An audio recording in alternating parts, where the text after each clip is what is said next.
After transmigrating, I obtained a treasure that allows me to rewind infinitely, turning everything I actually experienced in each of my lifetimes into simulated experiences and rebirth, back to the original anchor point, which is the time when I first transmigrated to this world. At first, I was unaware of the treasure's existence. In my first life, I failed the imperial examinations repeatedly, so I started a small business, became a small-time tycoon, married, had children, and lived an ordinary life. It wasn't until my deathbed that I awakened the treasure, which led to my second life. After learning about this cheat-level treasure, I was no longer content with mediocrity in this life. Using the accumulation from my previous life, I fought my way up to the position of Grand Tutor of the Taishuan Kingdom, a position of immense power where thousands of cities knelt before me. Just when I thought my second life would be the same, I was surprised to discover that cultivators existed in this world. One day, two cultivators suddenly arrived in the capital of the Taishuan Kingdom to fight. From their conversation, we learned that they were once good brothers, but now they had become enemies over a core formation cultivation technique, and they revealed a crucial piece of information. That is why this place is a forbidden land of immortals, and also the reason why there are no cultivators here. The reason why Ku Hong, who was being hunted, fled to this place was because he wanted to use the barrier between immortals and mortals generated by the mortals here to deal with his good brother Dao Xuanzi, and thus gain a chance to survive. Without a word, Ku Hong destroyed half of Xuanjing City, including my Grand Tutor's mansion.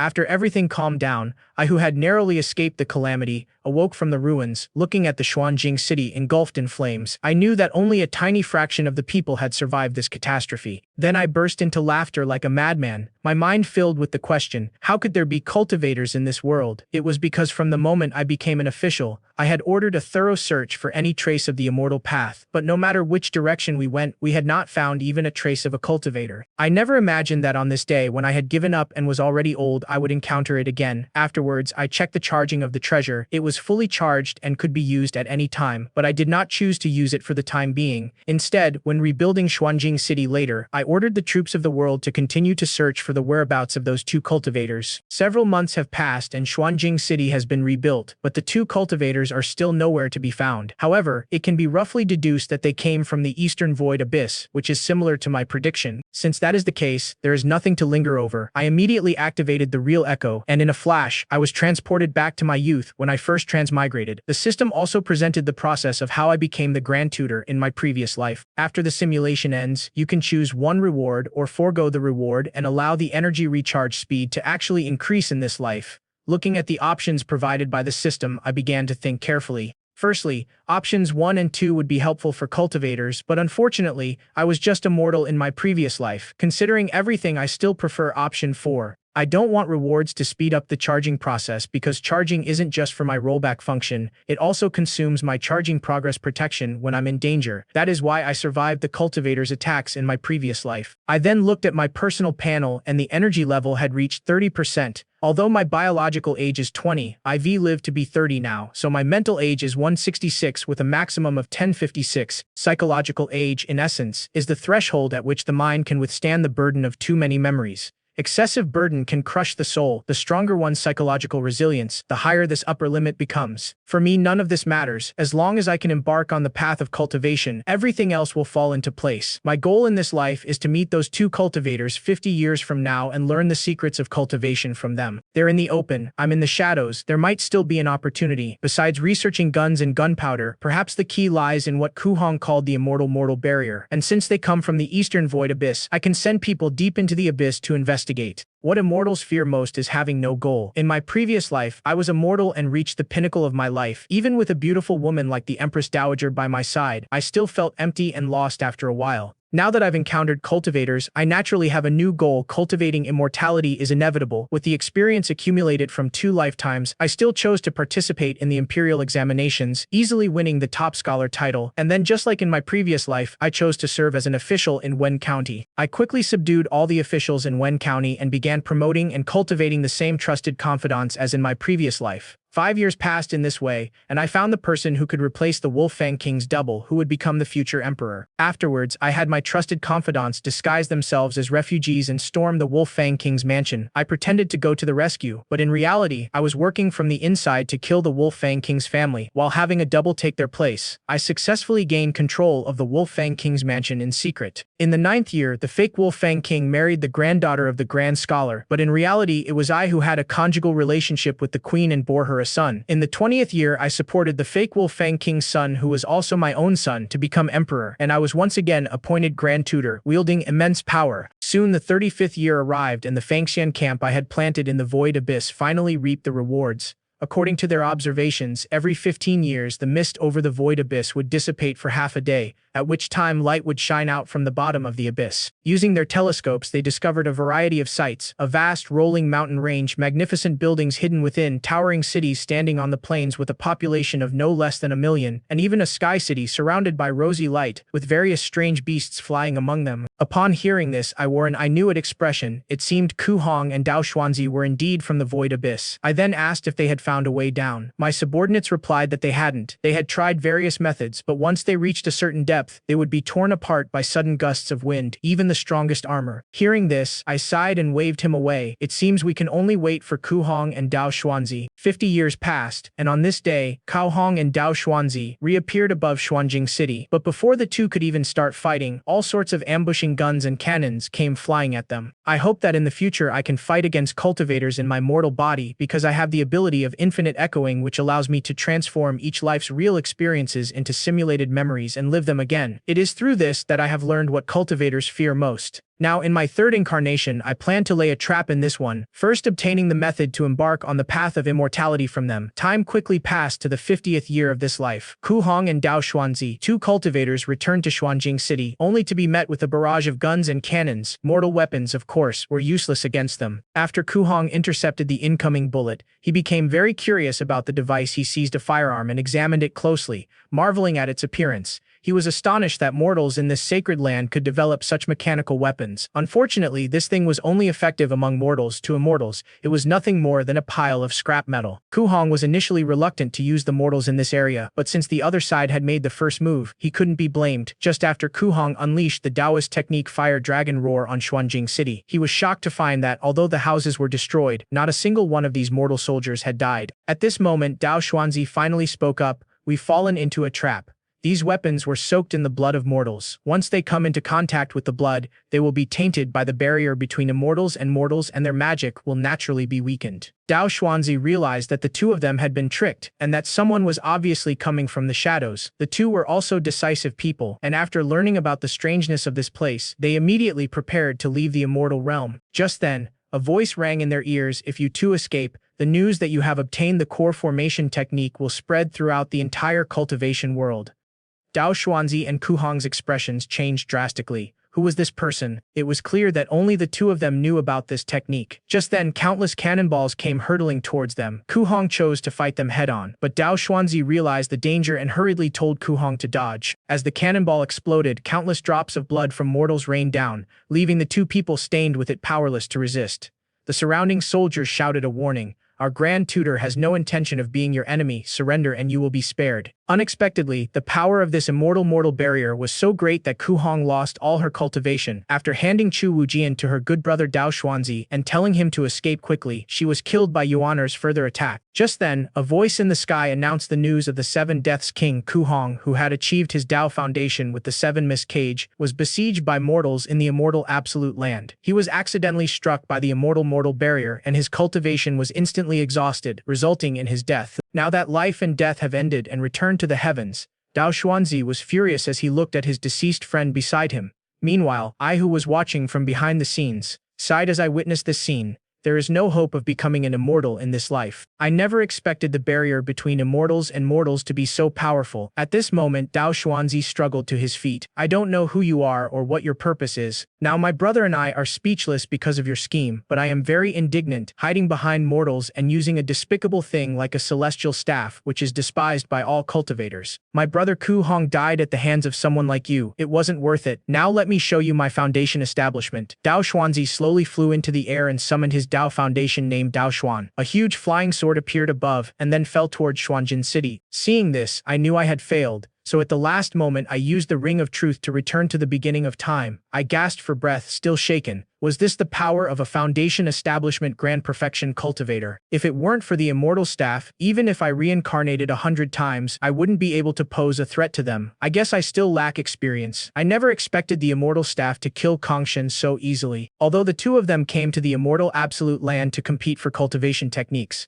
The fact that Dao Xuanzi was willing to use a sword strike that would result in mutual destruction shows the depth of their brotherly bond, but why would they turn against each other for a top-tier cultivation technique? Suddenly, I remembered a sentence that Dao Xuanzi said in his second life, "The golden core Dao is mine alone." Could it mean that the golden core formation immortal technique can only be used by one person? This would explain why the Qingru brothers could turn against each other. But none of that matters to me. I have endless chances to start over. Perhaps this time I can win over one of them first, open their profile and discover that their mental age limit has increased to 1080 years. After that, it is the same process of becoming Grand Tutor. Time flies and 35 years have passed since the fourth incarnation. My subordinates in the previous incarnation said that the void origin would disperse the thick fog once every 15 years. So this time I timed it perfectly to come and see for myself. Just then, a large amount of white mist gushed out from the void and it took a full half hour for the thick fog to dissipate completely. I immediately took out my binoculars and looked down. According to the descriptions of my subordinates from my previous life, everyone saw a different scene. Unlike the prosperous and flourishing immortal path they saw, what I saw was the death of the immortal path and everywhere was a dilapidated ruin. I was startled. What was going on? Had something major happened in the cultivation world? Then, the time moved to the 50th year, and Ku Hong and Dao Xuanzi were still facing off above Xuanjin City. This time I changed my strategy, directing the soldiers' attacks only at Ku Hong,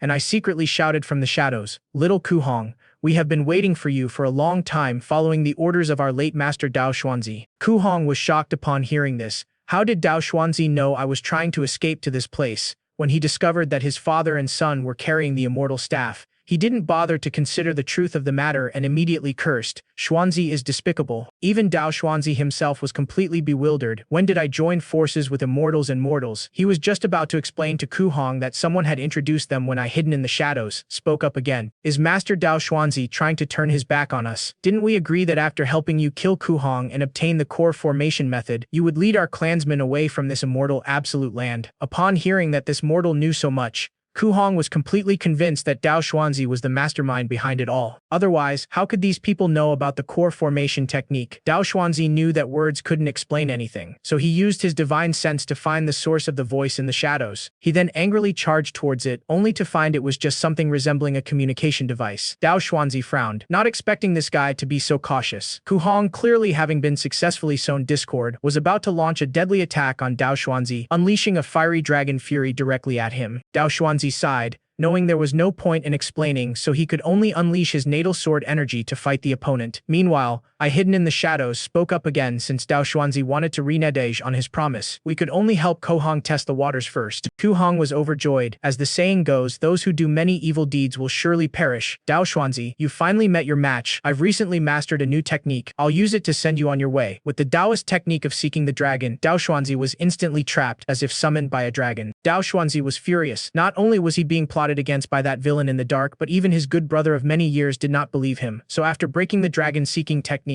he came to the air and directly used the Dao Xuan Tao, Xuan. Seeing this, Ku Hong also used her Taoist technique to seek the dragon's essence, and the two sides clashed with their ultimate moves in an instant. Meanwhile, I once again ordered my soldiers to launch countless cannonballs at Dao Xuanzi, and he was instantly surrounded by a large amount of mortal blood. Immediately afterward, Ku Hong's dragon-seeking technique pierced through his body and the voice in the sky rang out again, announcing that Dao Xuanzi had died at Ku Hong's hands. Afterward, I went before Ku Hong and respectfully begged him to save our lives. Ku Hong looked at me with a hostile expression. How dare a mere mortal interfere in the battle of cultivators? I was not intimidated by his aura and said earnestly that I was only trying to find a way to survive. Upon hearing this, Ku Hong sighed. What a desperate plea for a glimmer of hope. The world is tough, and who isn't in the same boat? Ku Hong then explained the power of the immortal absolute formation. Even if he and Dao Xuanzi were to leave, it would take them considerable effort. How could they possibly take mortals with them? Upon hearing this, my expression changed drastically. Was there really no way? Ku Hong suggested that if there were golden core cultivators, there might be some chance. I then invited her to a secret room to discuss the matter, asking what if my descendants cultivate to the foundation establishment stage? Will I be able to leave this place like you? Ku Hong burst out laughing.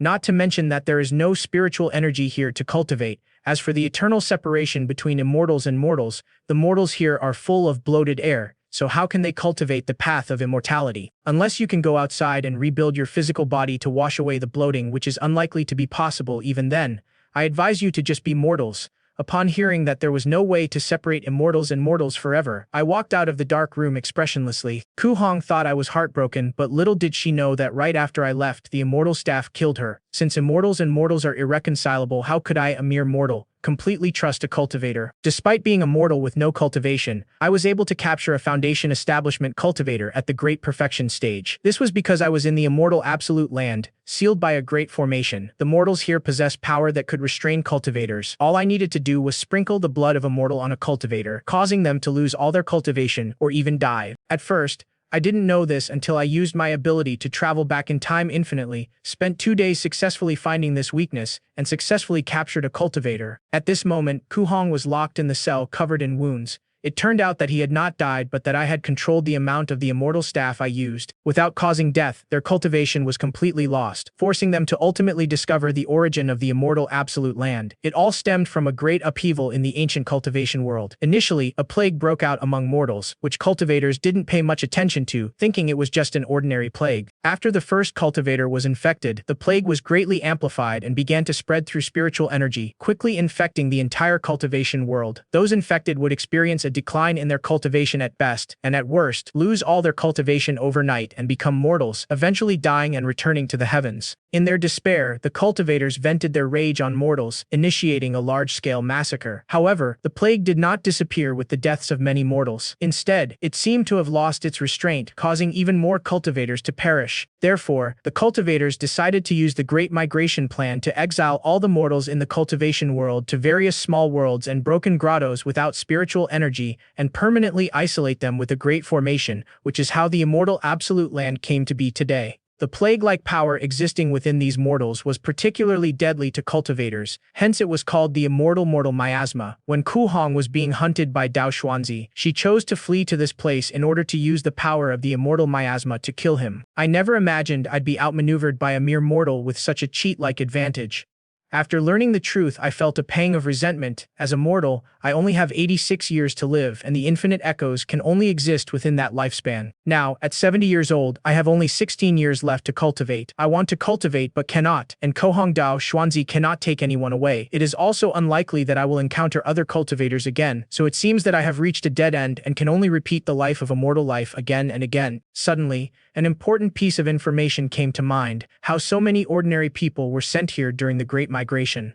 I pressed Ku Hong about this, and she seemed to actually know the truth. Even if you could get out, so what? You're too old to cultivate immortality. I was just telling him, do you want to become a cultivator again? Although you've lost all your cultivation now, you should be able to start cultivating again if you return to the cultivation world, right? If you help me find a way to the cultivation world, I can take you with me. Having schemed twice, Ku Hong simply didn't believe me. I told him to think it over. Whether what I said was true or false, it was at least a glimmer of hope. Or were you willing to just grow old and die here? I didn't lie to Ku Hong. I gave in. Even if it was just a false hope, he had no choice but to gamble. They explained that the tools used for migration back then were magical artifacts similar to those found in Africa. These artifacts were very popular in ancient times, but unfortunately, after the great changes in the world, cultivators became increasingly fearful and isolated, and these magical artifacts from Africa became rare. I was startled by her words and instinctively asked, does the great change in the world refer to the plague between immortals and mortals? To my astonishment, Ku Hong shook her head. Although the plague between immortals and mortals was strange, it couldn't shake the very foundation of cultivators. The reason the miasma between immortals and mortals could run rampant was because a large portion of cultivators had perished in another great calamity. Hearing this, I roughly guessed what it was. The great Tao exists only for me, not for anyone else. Even Ku Hong and Dao Xuanzi, longtime brothers, could turn against each other over a cultivation technique. You're saying the great calamity is about not being able to cultivate immortal techniques together, right? Ku Hong nodded. That is correct. Before the great calamity, the ancient cultivation world didn't have such restrictions. Many sects opened their gates wide, accepting and teaching disciples, and fellow disciples could freely exchange skills and learn from each other. The entire cultivation world was thriving, until one day someone discovered that their cultivation efficiency had greatly decreased, and they could sense how many people were simultaneously practicing their cultivation technique. The more techniques were practiced, the lower the efficiency became, and countless cultivators' cultivation levels never improved. As his death approached, he could no longer conceal his murderous intent. Former masters and disciples became mortal enemies, and a catastrophe that swept through the cultivation world began. As long as you practice the same method as me, it will be a fight to the death. Even if someone tries to hide, it will be useless, because people who practice the same method can sense each other's location. Hearing this, I asked curiously, Then how does one cultivate in the cultivation world these days? Kuhong sighed. There weren't many options. One was to join the Myriad Immortals Alliance, composed of many cultivators, and exchange contribution points for cultivation techniques and resources. The other was the Wu Lao Society, created by 5 powerful figures. Anyone with cultivation aptitude could join, but the price was that one had to serve the world's divine souls for a certain period of time. After listening, I was a little puzzled as it didn't seem like they lacked cultivation techniques. Kuhong smiled helplessly because the cultivation techniques obtained through this method were all incomplete. Newly created by major powers in recent years, they could only be cultivated up to the great perfection of qi refining, and to break through to a higher level, one had to change cultivation techniques, meaning one had to change cultivation techniques for each major realm. I stroked my beard, but wouldn't that mean I have to start practicing the same technique every time I break through? Wouldn't all my previous efforts be wasted? Kuhong said that wasn't the case. Everyone would practice a fragment of the supreme primordial true scripture, which was a secret technique that allowed one to dissolve their cultivation level at will without any loss. So, after starting a new technique, one's cultivation level could quickly catch up. I never imagined there was such a miraculous secret method, but this seems like a conspiracy theory. How could it be such a coincidence that it could make all the cultivators in the world accept constantly changing their cultivation methods? Kuhong was also helpless, even if it was a real conspiracy. So what true skills are hard to come by? Dao Xuanzi died without even knowing that the cultivation manual she stole was not just a core formation manual, but a true skill that leads directly to the nascent soul stage. Kuhong and I got more and more into our conversation,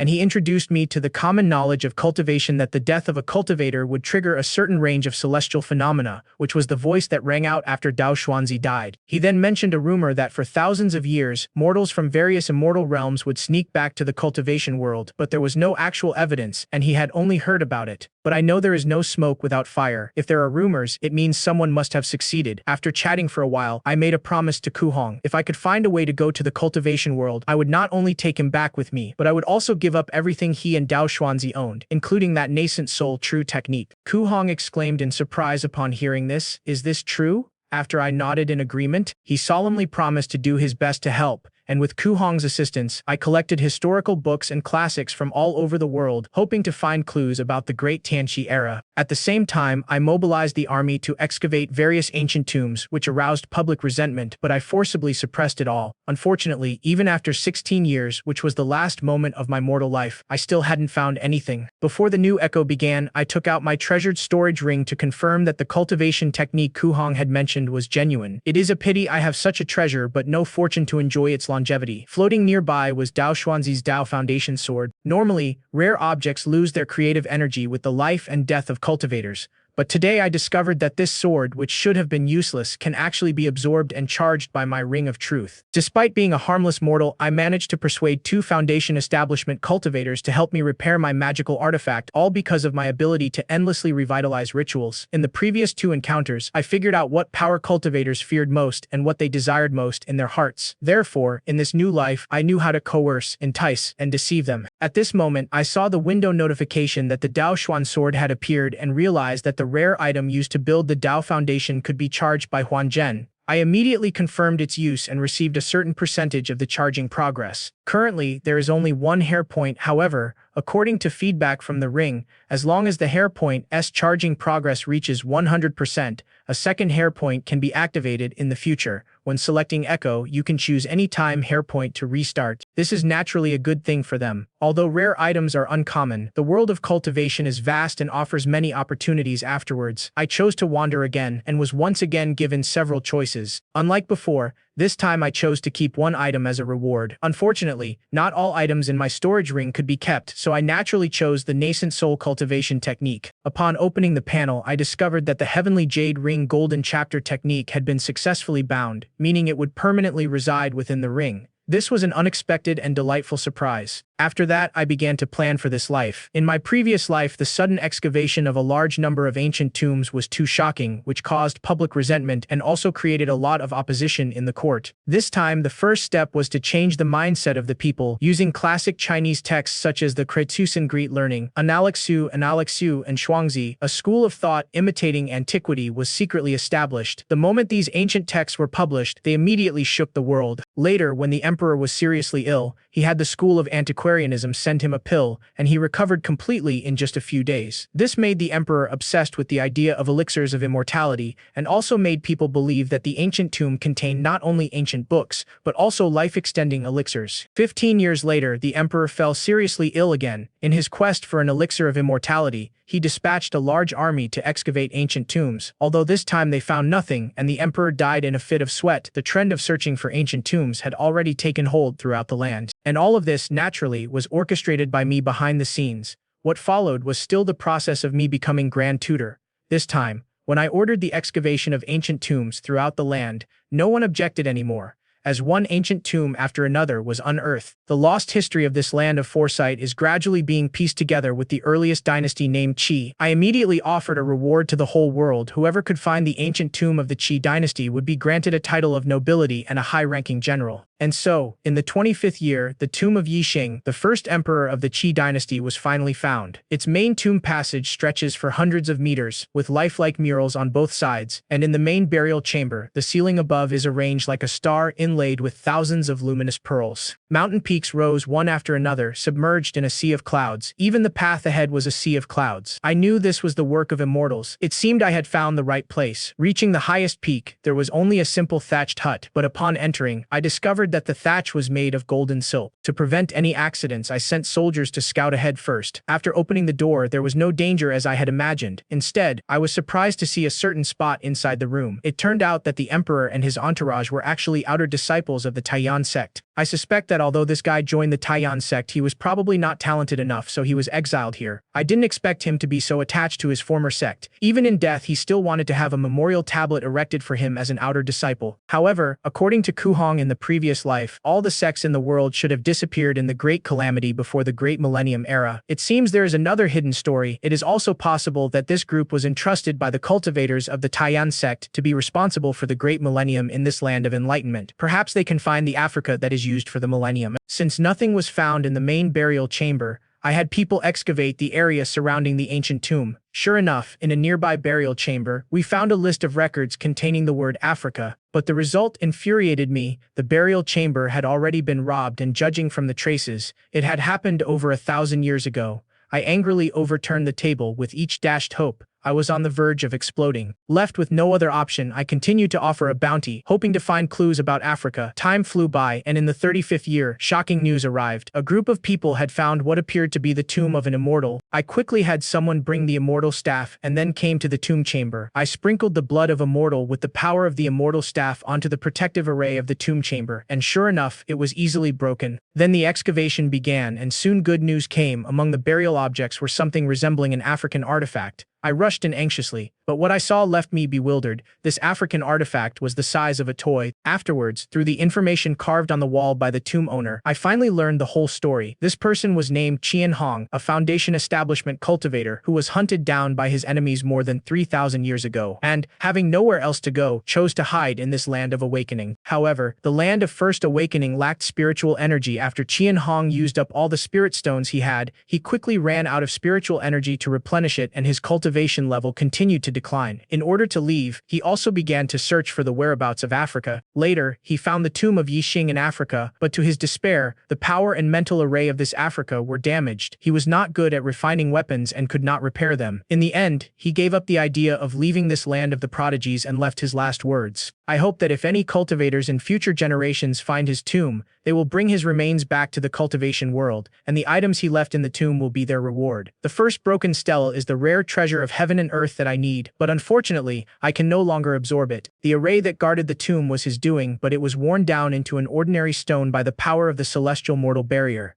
Then I picked up 2 jade slips beside me, one containing the refining technique, the minor ring true manual, and the other the foundation establishment technique, the cloud and water record. Seeing that the number of cultivators was currently only 1, my eyes narrowed. Could this be a trap set by the tomb owner? But thousands of years have passed, let alone foundation establishment cultivators. Even golden core cultivators wouldn't be able to survive that long, right? But how could anyone cultivate this technique? It suddenly occurred to me that it might be due to an original save file. After the Great Calamity, many techniques were compiled by forces like the 5 Elders of the Myriad Immortals Alliance, so an original save file must exist. Perhaps seeing that no one was practicing Kuhong's two cultivation techniques, they were reproduced and offered as rewards for people to exchange. It is estimated that these two techniques have changed hands countless times over thousands of years. If that is the case, then these powerful forces are truly ruthless. The last item is naturally the flying boat called the Taiyan boat, which is the tool used by the Taiyan sect to relocate mortals. The internal magic array was indeed damaged, but that didn't bother me, and I naturally wouldn't repair it, but someone else would. Then, at the 50th year, the familiar Kuhong and Dao Xuanzi once again appeared above Xuanjing City. This time, I chose to appear before them openly and honestly. It was merely a core formation technique. Why should the two of them fight to the death? Let's talk some more. Although they were surprised by my tone, they still chose to listen to what I had to say. I told them that our ancestor had made a prophecy on his deathbed that two people would come from the east of Shuyan in the future, and that this would be the opportunity for our clan to leave this place. For many years, my people have been skeptical until today when this prophecy has been proven true. Dao Xuanzi and his group are not so easily fooled. After all,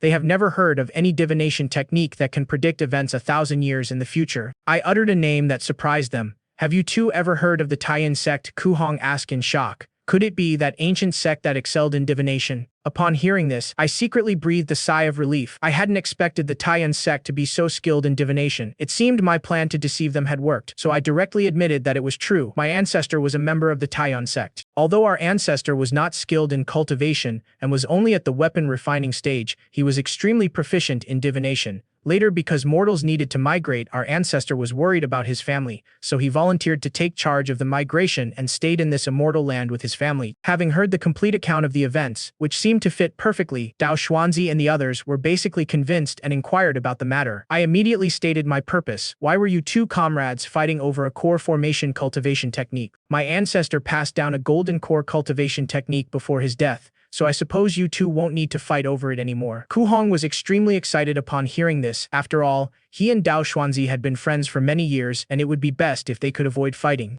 Dao Xuanzi was also excited and asked what conditions were needed, telling him to just tell him. I invoked the name of our ancestor, explaining that his lifelong wish was to return to the Taiyan sect. However, the core formation of the flying boat had been damaged, so he deduced that one of you two was fond of crafting artifacts. Therefore, as long as you can help our clansmen repair Taiyan Prefecture and escape this perilous place, that will be enough. Upon hearing this, both Kuhong Dao and Xuanzi were astonished. Your ancestor's divination skills are so amazing, he could even deduce their area of expertise. I am truly an extraordinary person. Knowing that verbal promises were useless, he offered to take them to see the cultivation method in person. Kuhong originally wanted to go and take a look, but Dao Xuanzi stopped her. What, isn't your brother satisfied with obtaining a core formation cultivation technique? Kuhong could only awkwardly say, then I won't go. We then entered the underground chamber where Dao Xuanzi was immediately stunned, as the chamber was filled with the power of immortal magic barriers. I casually walked in and explained that this was only to protect the cultivation technique, since you two are both cultivators. Then I stood at the door and took out the cultivation technique to show Dao Xuanzi. When he saw that it was a nascent soul cultivation technique, Dao Xuanzi was shocked. Wasn't it supposed to be a core formation cultivation technique? So I explained that this was all out of necessity. After all, if it were a nascent soul cultivation technique, the two of you might still have to fight again. Dao Xuanzi clasped his hands in admiration, saying,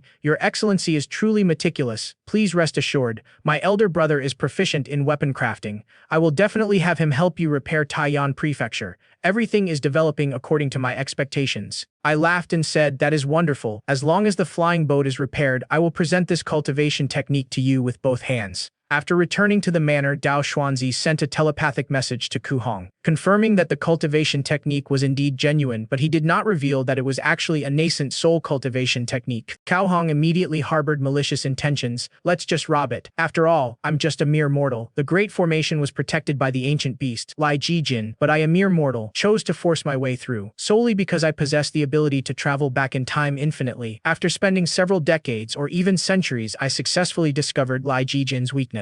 I finally figured out how to get through the immortal absolute array to the cultivation world. At this time, in order to repair the flying boat magic artifact used to break through the array, I used my cultivation technique to persuade Kuhong and Dao Xuanzi for help. However, after confirming the authenticity of the cultivation technique, Kuhong suggested via telepathy that we should just steal it directly. However, that was actually a nascent soul cultivation technique which Dao Xuanzi naturally didn't want Kuhong to know. To avoid exposure, he advised her against it. After all, Fan was a descendant of the Taiyan sect, and you've heard the harmful prophecy. If you forcibly seize the treasure, something unexpected is bound to happen. Anyway, it is just repairing the flying boat. It won't waste much time. With Dao Xuanzi's help and persuasion, Ku Hong agreed to help me repair the flying boat artifact. A year passed in the blink of an eye, and on this day, Taiyan Prefecture was finally repaired except for the defensive and offensive arrays, which could only be repaired in a simple way due to material limitations. The other functions were basically intact. In short, dealing with the immortal absolute formation shouldn't be a problem. Furthermore, all magical artifacts are powered by spiritual energy and require divine stones to control them. They come in 3 sizes: 10 meters, 100 meters, and 1,000 meters. Ku Hong explained that the two of them didn't have many spirit stones, but they would place enough to leave this place in a 100-meter form. She also recommended herself, saying that at least 7 divine stones for refining weapons would be needed, and the two of them could help. However, I directly transformed the 100-meter form. Cao Hong and the other person were stunned. You are clearly immortal, yet you can control the area around the Taiyan. You are indeed an extraordinary person. I laughed and said, these are just small tricks and not worth mentioning. I should thank you too for your help. Since that is the case, I will present the cultivation technique as promised. 3 days later, Dao Xuanzi and Ku Hong, having obtained the cultivation technique, bid me farewell. Ku Hong said that if there was an opportunity, I could come to Lingtian City in the Red Cloud Mountains to meet him again. Before leaving, he also gave me a map of the vicinity of the immortal absolute array's exit. After exchanging pleasantries, they vanished in a streak of light. On their way to the void abyss, Ku Hong asked Dao Xuanzi what kind of cultivation technique he used. Dao Xuanzi simply laughed and said, there is no ordinary cultivation technique. It can't be the same as yours, can it? The two then disappeared into the dense fog of the void abyss. Not long after taking them away, I also arrived in the void abyss, piloting the Taiyan Zhou. In this life, I am already 71 years old, so I will definitely have to reincarnate again to venture into the world of cultivation. Today, let's test the power of this immortal absolute array. Upon entering the thick fog, I felt an extremely unreal sensation. I don't know how long we traveled, but suddenly, it felt like we bumped into something, and the area around my eyes began to shake. I remembered what Ku Hong had mentioned about the Gale layer, where wind blades could easily tear apart a mortal's body. Fortunately, there was a protective magic array. After careful maneuvering, I crossed the Gale layer half an hour later. Finally, I escaped the immortal annihilation array. After arriving in the cultivation world, I obtained the cultivation techniques of 7 lifetimes and achieved the golden core in 100 years. On my return journey, I ascended to immortality in just 1,000 years. After arriving in the immortal realm, I started from the bottom and eventually became the immortal emperor who reigned supreme in the immortal realm. Then he broke through the barrier and ascended to the realm of gods, starting as a minor and cultivating to become a god king, the strongest being in the god realm. But above that was the primordial god realm, and after ascending there, he started all over again in a never-ending cycle. Just then, I suddenly opened my eyes and realized that I had been trapped in the illusion of the desolate light layer. At this moment, my entire body and the flying boat were upside down. I knew that I had arrived at the 3rd layer, the inverted layer. The flying boat seemed to be moving automatically, otherwise I don't know how long I would have been trapped in the illusion. Following the unseen guidance from Taiyan Zhou, I only needed to provide the power to accelerate forward at full speed. Before long, Taiyan Zhou automatically arrived at the 4th layer of flowing fire. It is speculated that this area around the eyes was originally designed for migration, so it must have been internally designed with an automatic traversal system for the immortal absolute array.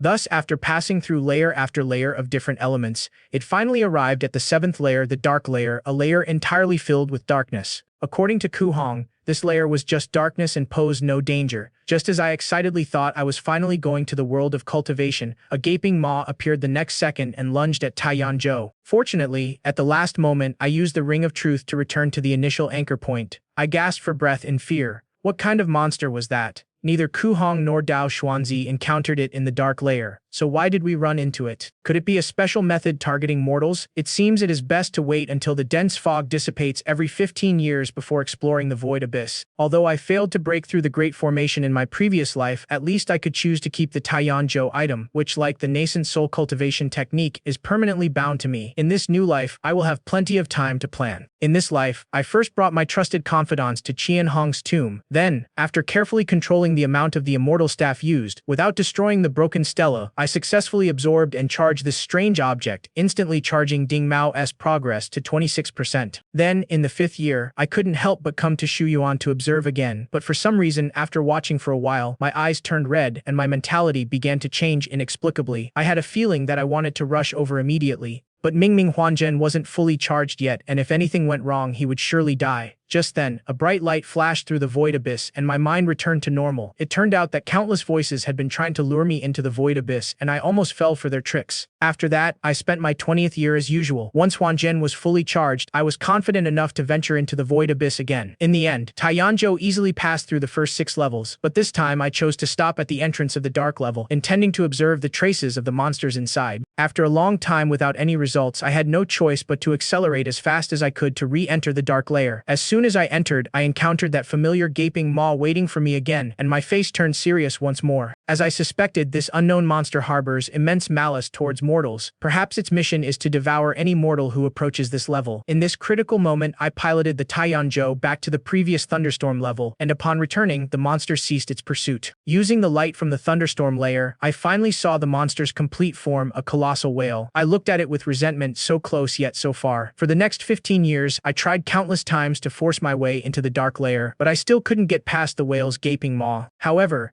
I also found a possibility. Whenever the dense fog of the void abyss dissipates every 15 years, the giant whale seems to be blocked by something, and it takes quite a while before it comes to surround me. Perhaps with that extra bit of time I could fly to the bottom of the abyss. So during the dissipation of the dense fog in the 35th year, I took a gamble and prepared to cross it as quickly as possible. However, just as I was about to break through the darkness and approach the glowing exit, the giant whale appeared before me at the last moment. I knew it was too late, and I could only use the ring true technique once again to begin a new life. Dozens of years really angered me. Then I looked at the character panel and found that the upper limit of psychological age seemed to have stopped increasing and was no longer 1116 years. I had already used 368 years, which meant that I still had 748 years of psychological age left to squander. In this life, I returned to Qianhong's tomb and, using the same method as in my previous life, continued to absorb the remaining fragments of the stele.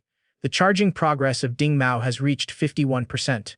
After that, I just need to wait for Huanzhen to charge. 35 years have passed and countless attempts have been made, yet they still haven't been able to get past the giant whale's gaping maw. 5 years have passed. I've stopped venturing into the dark lair and decided to visit Culhong and Daoshuanzi to see if I can get any information about the giant whale from them. As before, I used the prestige of my ancestors and their techniques to lure them in. Once I gained their trust, I produced a portrait of the giant whale and asked if they had seen it. Of course, all of this was attributed to their ancestors, explaining that their clan had always tried to escape this perilous place, but each time they were stopped by the giant whale at the last moment. Therefore, they wanted to know his origins. However, Ku Hong didn't recognize him either. It seemed she had never seen this giant whale before. Dao Xuanzi, standing to the side, exclaimed in surprise, for he had seen this in ancient texts. It was said that in ancient times there was a sect called the beast-taming sect. They did not have any profound techniques, but they could control strange beasts of heaven and earth for their own use with just a beast-taming technique. Among the most famous exotic beasts of the beast-taming sect, there seems to be such a giant whale. Hearing this, what did Ku Hong think of? Now that you mention it, I remember. This exotic beast seems to be called the rift whale. Upon hearing this, I excitedly asked, "Do you two have any way to avoid it?" But this was an ancient beast. The two replied helplessly, "No, we don't. We've only heard of this ancient beast." I sighed. Was I still left to rely on myself? Disheartened, I ended this life. In my new life, I wanted to absorb the broken stele again, but this time there was no reaction. Left with no other choice, I continued my quest into the dark lair. But after 65 years and countless attempts, all hope remained elusive. No matter how fast I moved, the giant whale always appeared just in time. With only 1 year left to live in this life, I, on the verge of death, chose to make one last attempt. This time, I relinquished all manipulation of the area around the Taiyan Eye, allowing it to slowly drift downwards into the abyss from the first level. To my utter surprise, the Taiyanzhou, which had been traveling at a slow and steady pace, did not encounter any giant whales when it reached the dark lair, and the exit was right ahead. I excitedly took over the reins of the Taiyanzhou again, and the family horsepower flew towards the exit at full speed. But just then, the giant whale reappeared behind me.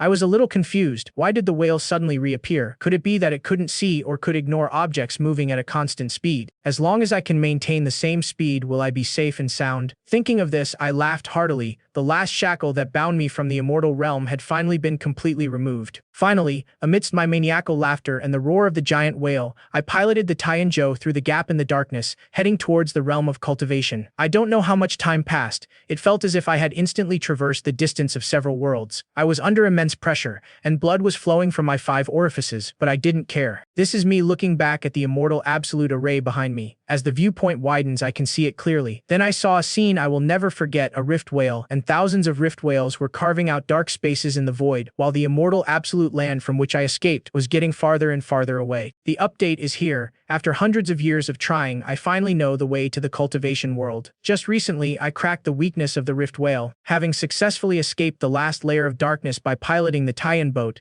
I finally flew out through a gap. Looking at the towering mountains all around me, I knew I had finally arrived at the world of cultivation I had longed for. However, when my life in this life came to an end, after confirming that everything was alright, I chose to return again. Originally, I wanted to give up the rewards as before to accelerate the charging of the Ring of Truth, but this time I saw a familiar item. Could it be that incomplete strange object, the fingerbone stele? After some thought, I decided to keep the item to verify a hypothesis in my mind. Thus began my 10th incarnation. I then returned to the Thousand Red Tomb, but this time I didn't use the power of the immortal staff. Instead, I took out the fingerbone fragment. Unexpectedly, a strange change occurred. The broken stela slowly merged into the tomb's protective array, confirming my conjecture. Natural wonders are unique. Two identical wonders should not exist in the world, yet I created an exact replica using Huanzhen. The result was that the two wondrous objects would automatically merge, ultimately becoming one. Afterwards, I controlled the immortal staff again, forcefully breaking through the formation to enter. The broken stele, after the fusion, looked much newer, but still couldn't absorb anything. I estimated that this broken stela needed to be repaired to be more complete before Huanzhen could continue absorbing its essence. So I stored this enhanced version of the broken stela in Taiyanzhou, intending to use it as my belongings for the future cultivation world. Time flew by and 20 years passed. I thoroughly raided the homes of a group of corrupt officials and powerful landlords, collecting all their gold and silver treasures into the Taiyanzhou. I'll definitely need them when I travel to the cultivation world. Then I prepared to seize a large amount of grain. Originally, the court officials were still against it because grain is the foundation of the country. However, when I enlarged Taiyanzhou in front of them, they were all stunned by my immortal methods and took the initiative to help me prepare grain. With everything prepared, I had no more worries. The moment Huanzhen finished charging, it moved forward at a steady pace, just like in my previous life, as if it were in a void abyss. As expected, they encountered no further obstacles from those at the Rift Realm, and once again experienced the tearing sensation of traversing between two realms. Fortunately, they adapted this time without injury. However,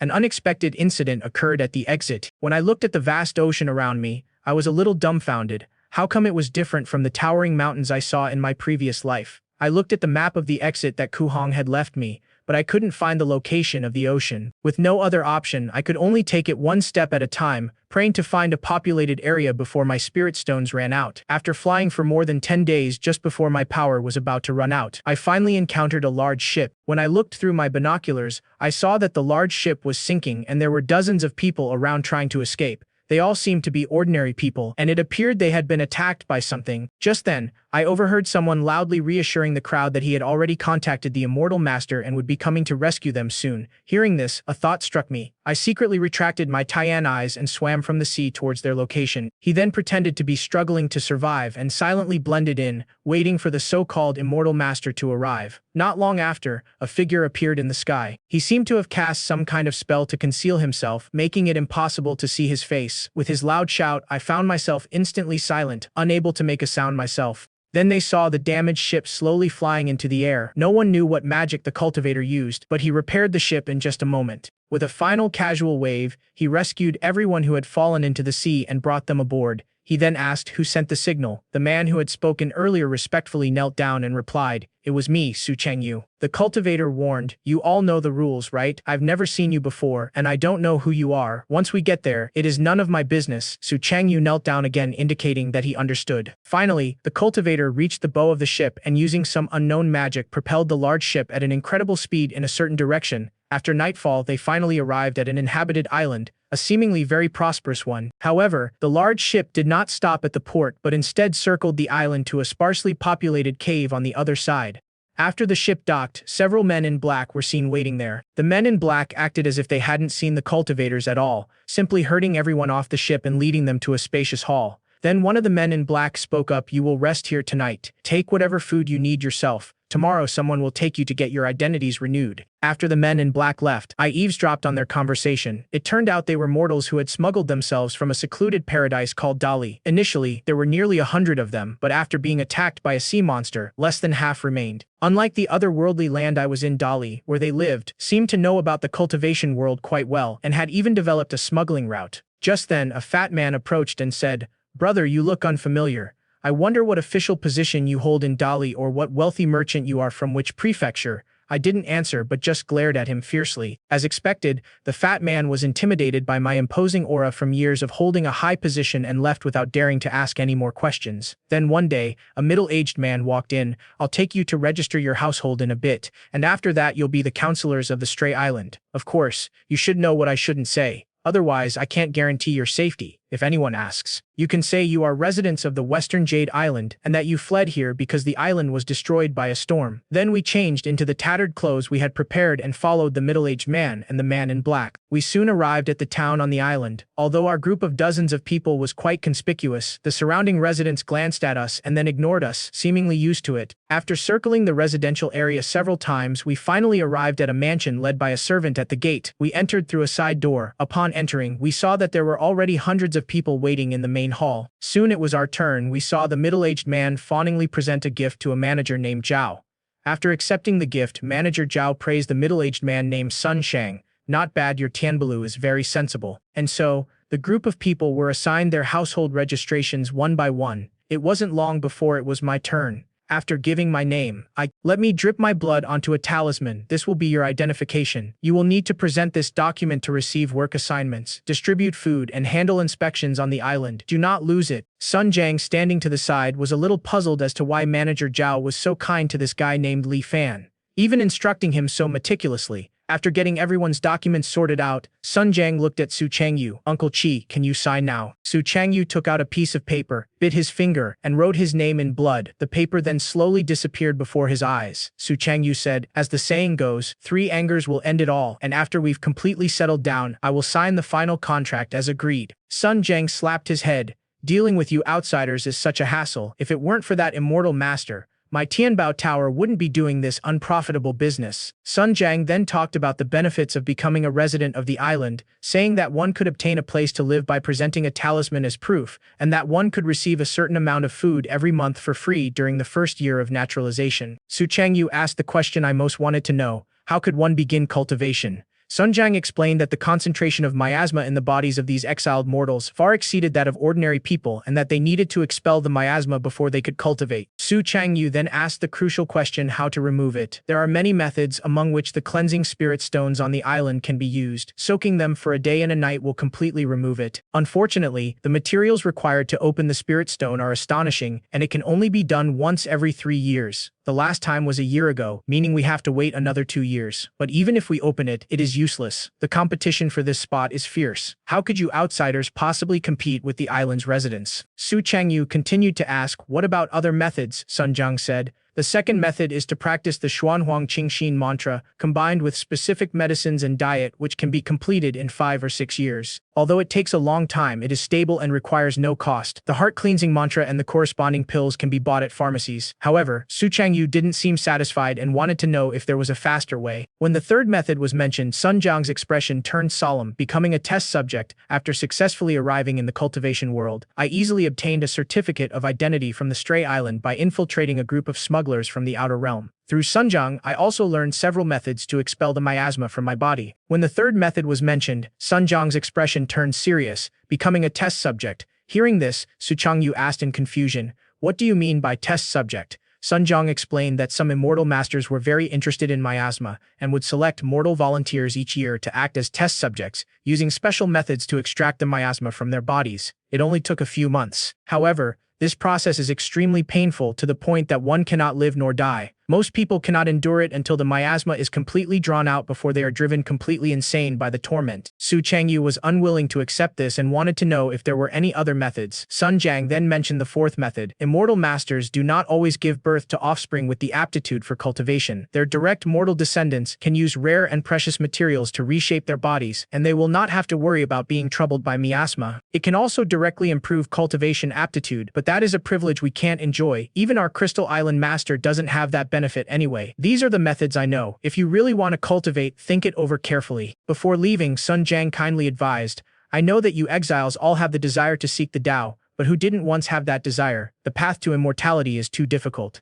Even if you can expel the miasma and begin cultivation, how many people can actually succeed? Instead of creating trouble for yourself, why not just live like an ordinary person and enjoy life in the present moment? Upon hearing this, Su Changyu clenched her hands. Having gone through countless hardships to sneak across from the perilous land, how could she be content to be just an ordinary person? Afterwards, everyone dispersed, and I took my certificate to collect my accommodation. I was soon assigned to a residential area in the northern part of the island. The houses here are densely packed, most of them consisting of only one room. Upon arriving at my assigned room, I found only a simple bedding and a small table and chairs. But that wasn't a problem for me. It was good that I could settle down so easily, thanks to the departure from this place. Unfortunately, apart from Su Changyu, who had a heart for the Tao, the others in this group seemed indifferent to cultivating immortality. They were all mediocre and unlikely to achieve great things. Their next goal was to expel the miasma from their bodies. Although the spots for entering the cleansing spirit pool are precious, I should be able to buy one with the gold and silver I've amassed. It is just too ostentatious. Being in an unfamiliar place, I need to plan carefully first. Just then, there was a knock on the door.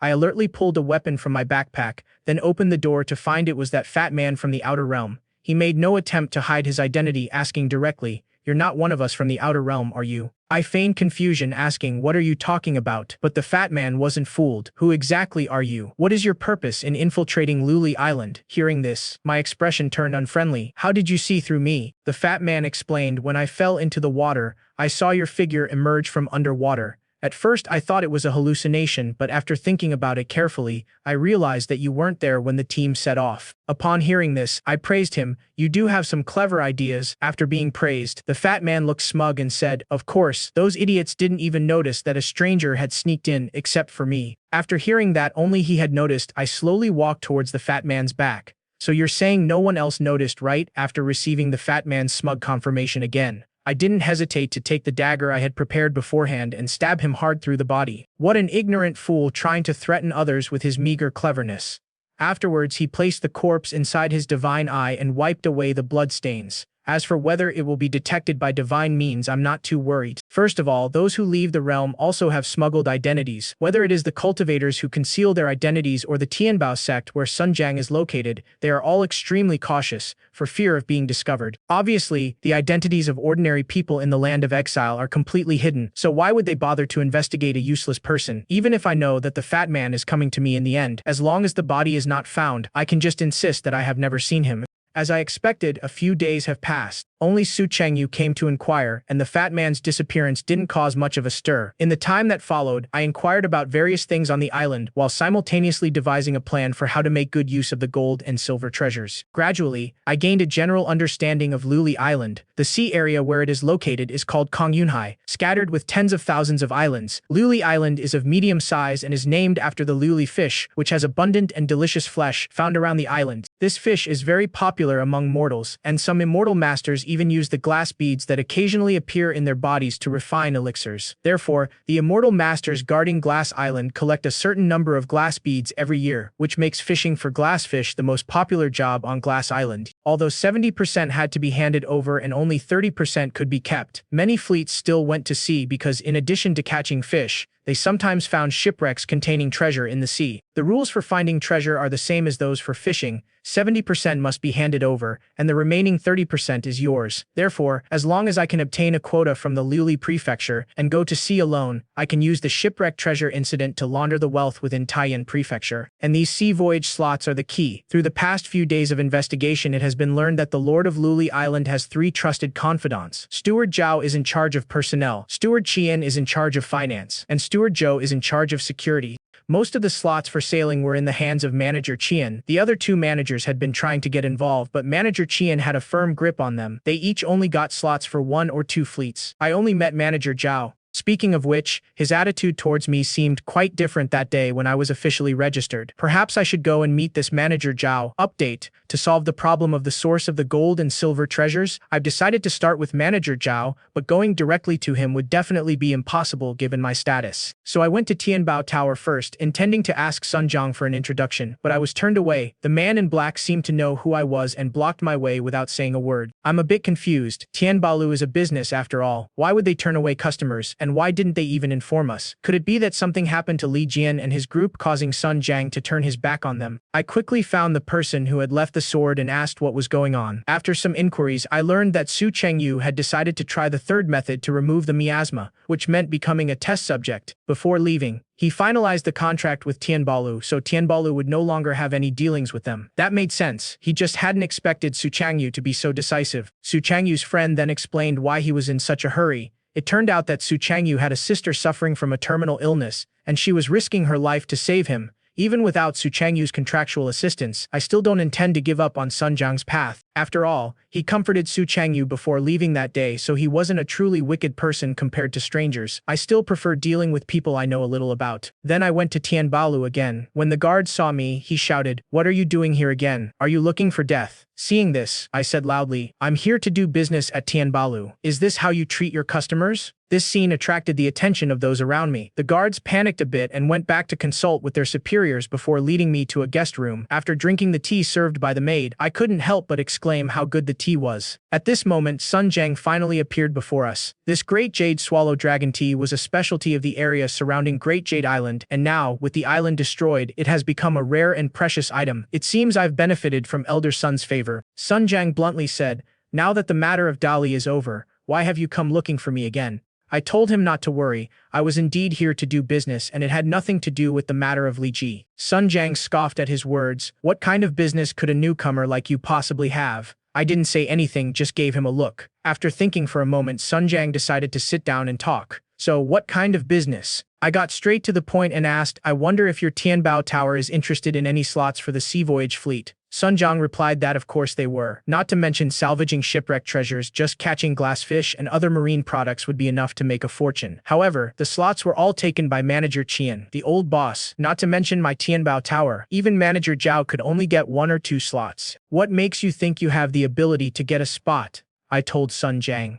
"As long as I can see Manager Zhao, I'll find a way to get one." Looking at his determined eyes, Sun Jiang hesitated. Just then, a woman's voice rang out, "Let him see me, it is not a difficult thing anyway." It turned out to be the female manager of Tianbao restaurant. She spoke in a calm tone, but her words were terrifying. "If you can't do it, then chop him up and feed him to the fish." Hearing this, I showed no fear and politely thanked him for his help. The female shopkeeper, seeing this, was very curious. "Where does your confidence come from?" I didn't reveal my method, but I assured him that I always kept my word, and that if we sailed according to the rules, and there was a catch, I would personally receive 30%, but I wouldn't take a single penny of that 30%. Half will go to Manager Zhao and half to Tianbalu. The female manager was even more puzzled. "Then what do you want after all this trouble?" I then revealed my purpose. I wanted a spot to become a body spirit master, which only comes once every 3 years. The female shopkeeper and Sun Jiang were surprised to hear this, but then the female shopkeeper chuckled and said, "No, uncle, you're already so old. Do you still want to learn how to cultivate immortality?"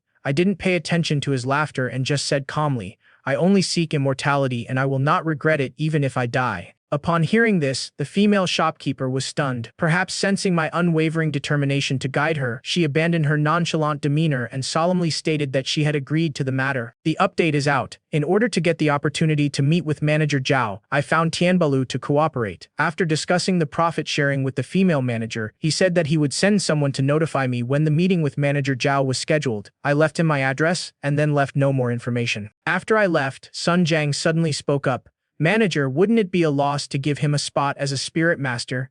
The female manager smiled and said, "Although spirit master spots are important, if this guy can really secure a spot in a fleet of ships going to sea, it will be a surefire long-term benefit for us." Moreover, this guy wasn't an ordinary person. Just looking into his eyes was a bit intimidating. After leaving Tianbao Tower, I stopped by a pharmacy and bought the Xuanhuang Qingxin mantra and the corresponding medicinal herbs. After all, even if I negotiated business with Manager Zhao, the Spirit Stone wouldn't be activated for another 2 years. In the meantime, I could try out the cleansing effect of the heart-cleansing mantra. In the following days, I cultivated at home while waiting for Tianbao Tower's notification. However, before I could even meet with Manager Zhao, I heard some shocking news. Su Chengyu, who was sent to be a test subject, had died. His death was extremely gruesome, with only a twisted mass of flesh remaining on his body. The flesh would twitch inexplicably, making one's scalp crawl at the sight. Unlike me, the people from Liji didn't have the money I had prepared. I had originally planned to bury him at sea, but because I admired Su Chengyu, I gave them some money which allowed him to be laid to rest. On the day of the burial, Xiao Heng,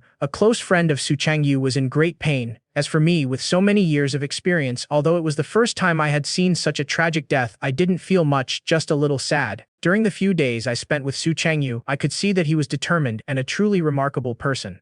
I thought that among the group from the outer realm he was the only one who would make a name for himself, but he couldn't even dispel the miasma before he was gone. Is this the difficulty of pursuing the path of immortality? After this incident, and after practicing the heart-cleansing mantra for a month, my understanding of the saying "the path to immortality is difficult" has become even more profound. Most people will experience noticeable effects, such as improved mental state and quicker thinking after practicing the heart-cleansing mantra for just half a month. But a month has passed and I still haven't seen any changes. It seems I'm not some exceptionally talented person, but I wasn't too anxious and treated it as part of my daily routine. Another half-month passed, and finally someone from Tianbalu came to inform me. Following the messenger, I met Steward Zhao in a courtyard of Tianbalu. Manager Zhao didn't waste any words and went straight to the point. So you want a spot on a fleet going out to sea? That is quite an ambition, but what gives you the upper hand? I smiled and replied, a fleet goes out to sea for profit. Manager Zhao, how do you think the catch of glassfish compares to the treasure found in sunken ships? Manager Zhao said,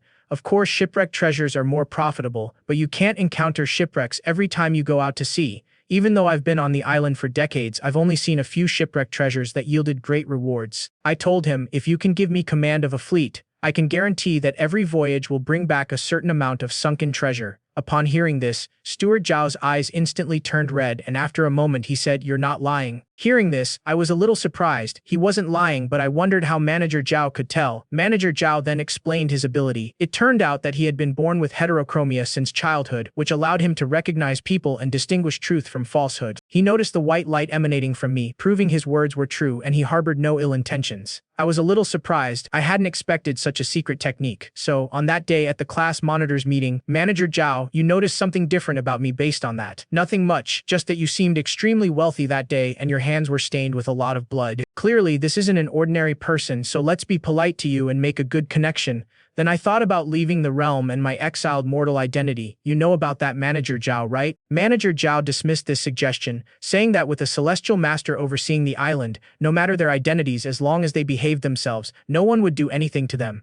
Besides, gathering the disaster victims was the Celestial Master's order, so it didn't matter whether they were genuinely or not, as long as they were nominally disaster victims. Hearing this, I felt relieved. In that case, I wonder if Manager Zhao could cooperate with me. Manager Zhao said that even if we cooperated, it would be impossible to give you a position of command. You are a newcomer, with no foundation. If the fleet were rashly handed over to you, it would definitely cause a lot of dissatisfaction. However, you can join the fleet first. As long as you can prove that you can salvage shipwrecked treasure every time, the crew will definitely be convinced of your abilities in no time. At that time, you will have no problem taking over the fleet. I knew the best solution at the moment, so I readily agreed. Meanwhile, upon learning that I had persuaded Manager Zhao, the female manager was astonished. Are you sure you're not mistaken? Sun Jiang confirmed that the man wasn't exaggerating. He genuinely believed he could take down a fleet. Sun Jiang also found it strange. He couldn't understand where a smuggler would get clothes after arriving so suddenly. After much deliberation, the female shopkeeper decided to send the land deed for the property on E Street as a gesture of goodwill. Upon hearing this, Sun Jiang advised, isn't this a bit too hasty? That is the land we were planning to use to bribe Manager Qian. How can we let that guy get away with it so easily? The female manager said impatiently, just go when I tell you to. Once he successfully controls the fleet, he won't be someone a small courtyard can teach him properly. The story then then shifts to a different topic after seeing that I had reached a cooperation agreement with manager Zhao Tianbaolu in order to teach me well, directly gave me the small courtyard on East Street that they had acquired at a high price. I didn't stand on ceremony and moved into the new house that very day. Tianbao Tower sent several more exquisite maids, but as a man from Shima Pavilion who was wholeheartedly pursuing the path of immortality,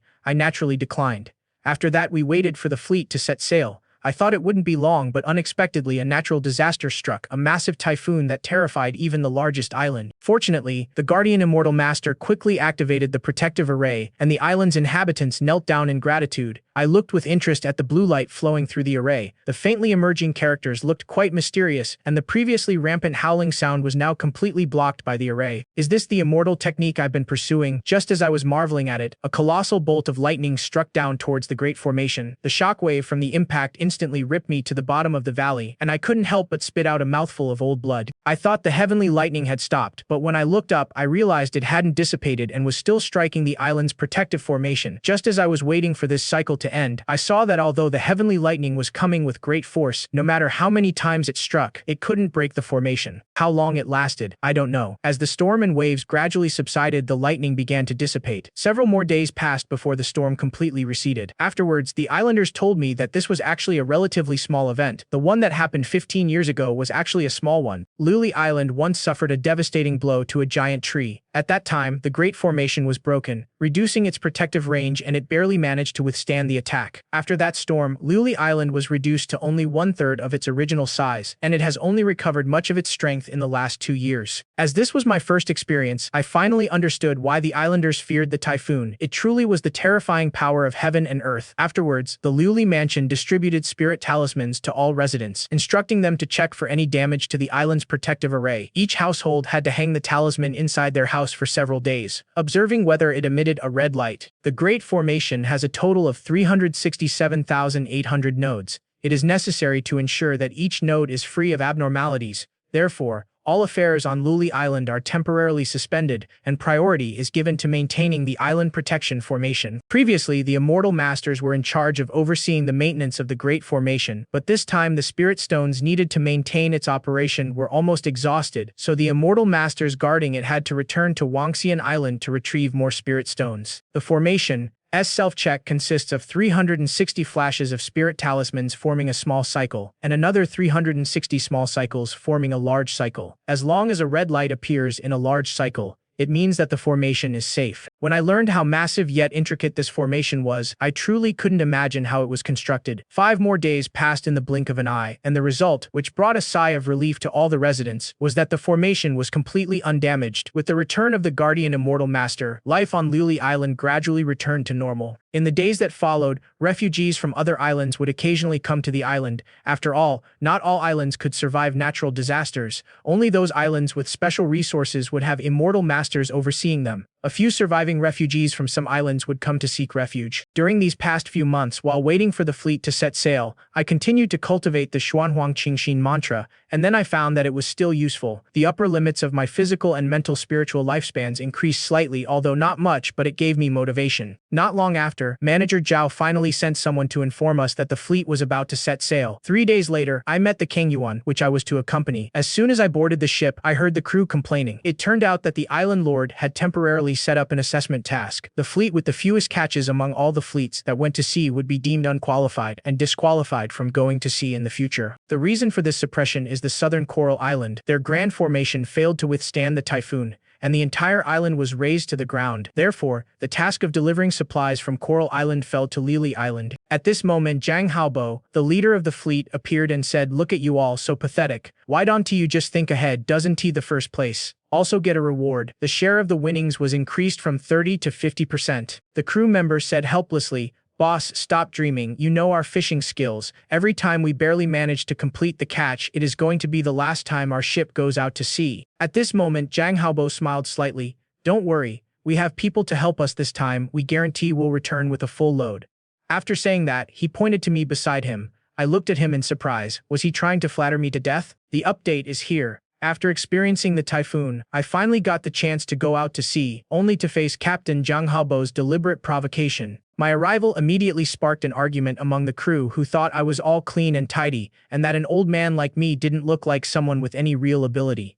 Seeing this, Zhang Haobo added fuel to the fire saying, "You all better be polite to me. This is a highly talented person that Manager Zhao specially invited. He'll be taking over the ship soon," emphasizing the words specially talented. I knew this was a show of force. Sure enough, the crew members who had been with Zhang Haobo for many years were unhappy. "Boss, you've been captain for 10 years, how can you just give up like that? We'll be the first to object to kicking you out." Judging by their angry expressions, they're probably thinking of throwing this outsider into the sea to feed the fish once they get out to sea. Seeing this, Zhang Haobo laughed smugly, then stepped forward again to fan the flames, telling everyone to calm down. Although everyone respected me, Zhang Haobo the Kengyuan was, after all, Manager Zhao's property and we were just risking our lives. Now that Manager Zhao wants to replace him, we have nothing to say. I silently watched his performance, inwardly scoffing.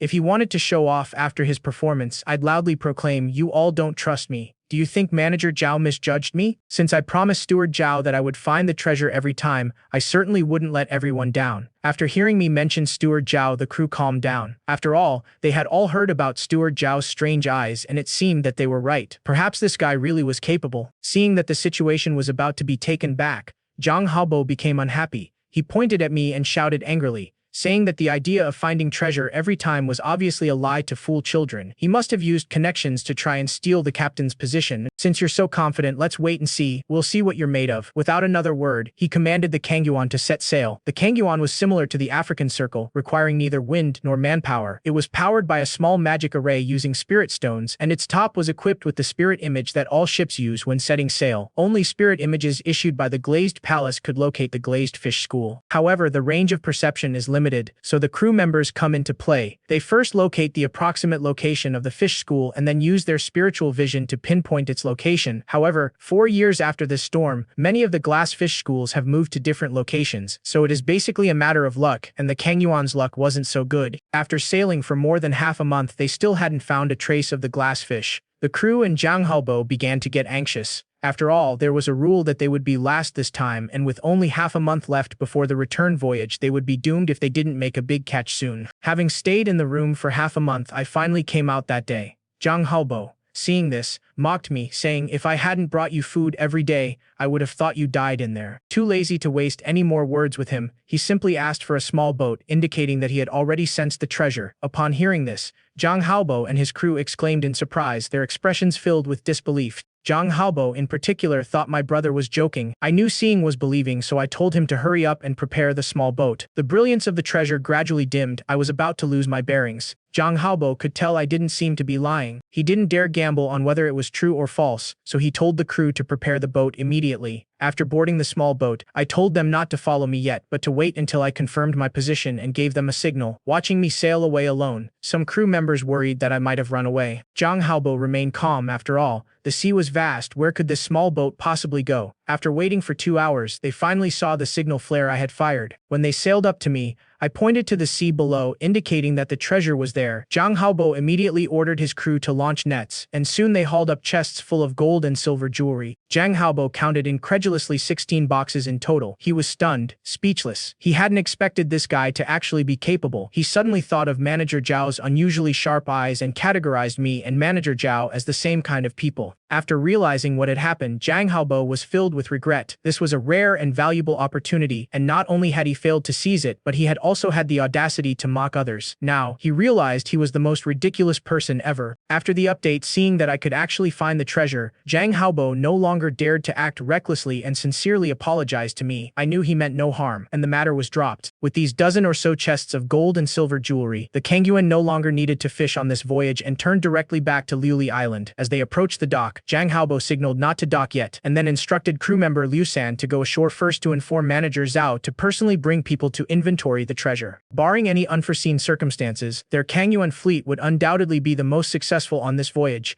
earning them a 50% share of the first-place reward. They wouldn't feel comfortable having outsiders conduct the inventory. After waiting for some time, Zhang Haobo finally allowed the Kengyuan to dock. When the personnel conducting the routine inventory tried to board, he and his crew stopped them. The foreman of the inventory team, unaware of their great find, assumed Zhang Haobo had returned empty-handed again, and immediately mocked. "Looks like your time as captain is up." The crew members were immediately displeased and almost went ashore to fight them. Seeing this, Zhang Haobo signaled to the crew to calm down and not argue with these people. Watching this from behind, I thought to myself that there was a reason why Zhang Haobo had managed to hold onto his position as captain. Before long, Manager Zhao finally arrived with his men. With a powerful backer in front of him, Zhang Haobo naturally felt relieved and generously moved all the gold and silver treasures to the dock, instantly causing a sensation among those present and even spreading throughout the entire Lili Island. At Tianbalu, Sun Jiang excitedly reported to the female manager that the Kangyuan had indeed found more than a dozen boxes of treasure. At first, the female manager didn't quite understand, thinking it was just treasure anyway, since it would all be processed through Tianbalu. But upon closer inspection, he realized it seemed to be the Kangyuan the ship Li Fan was on.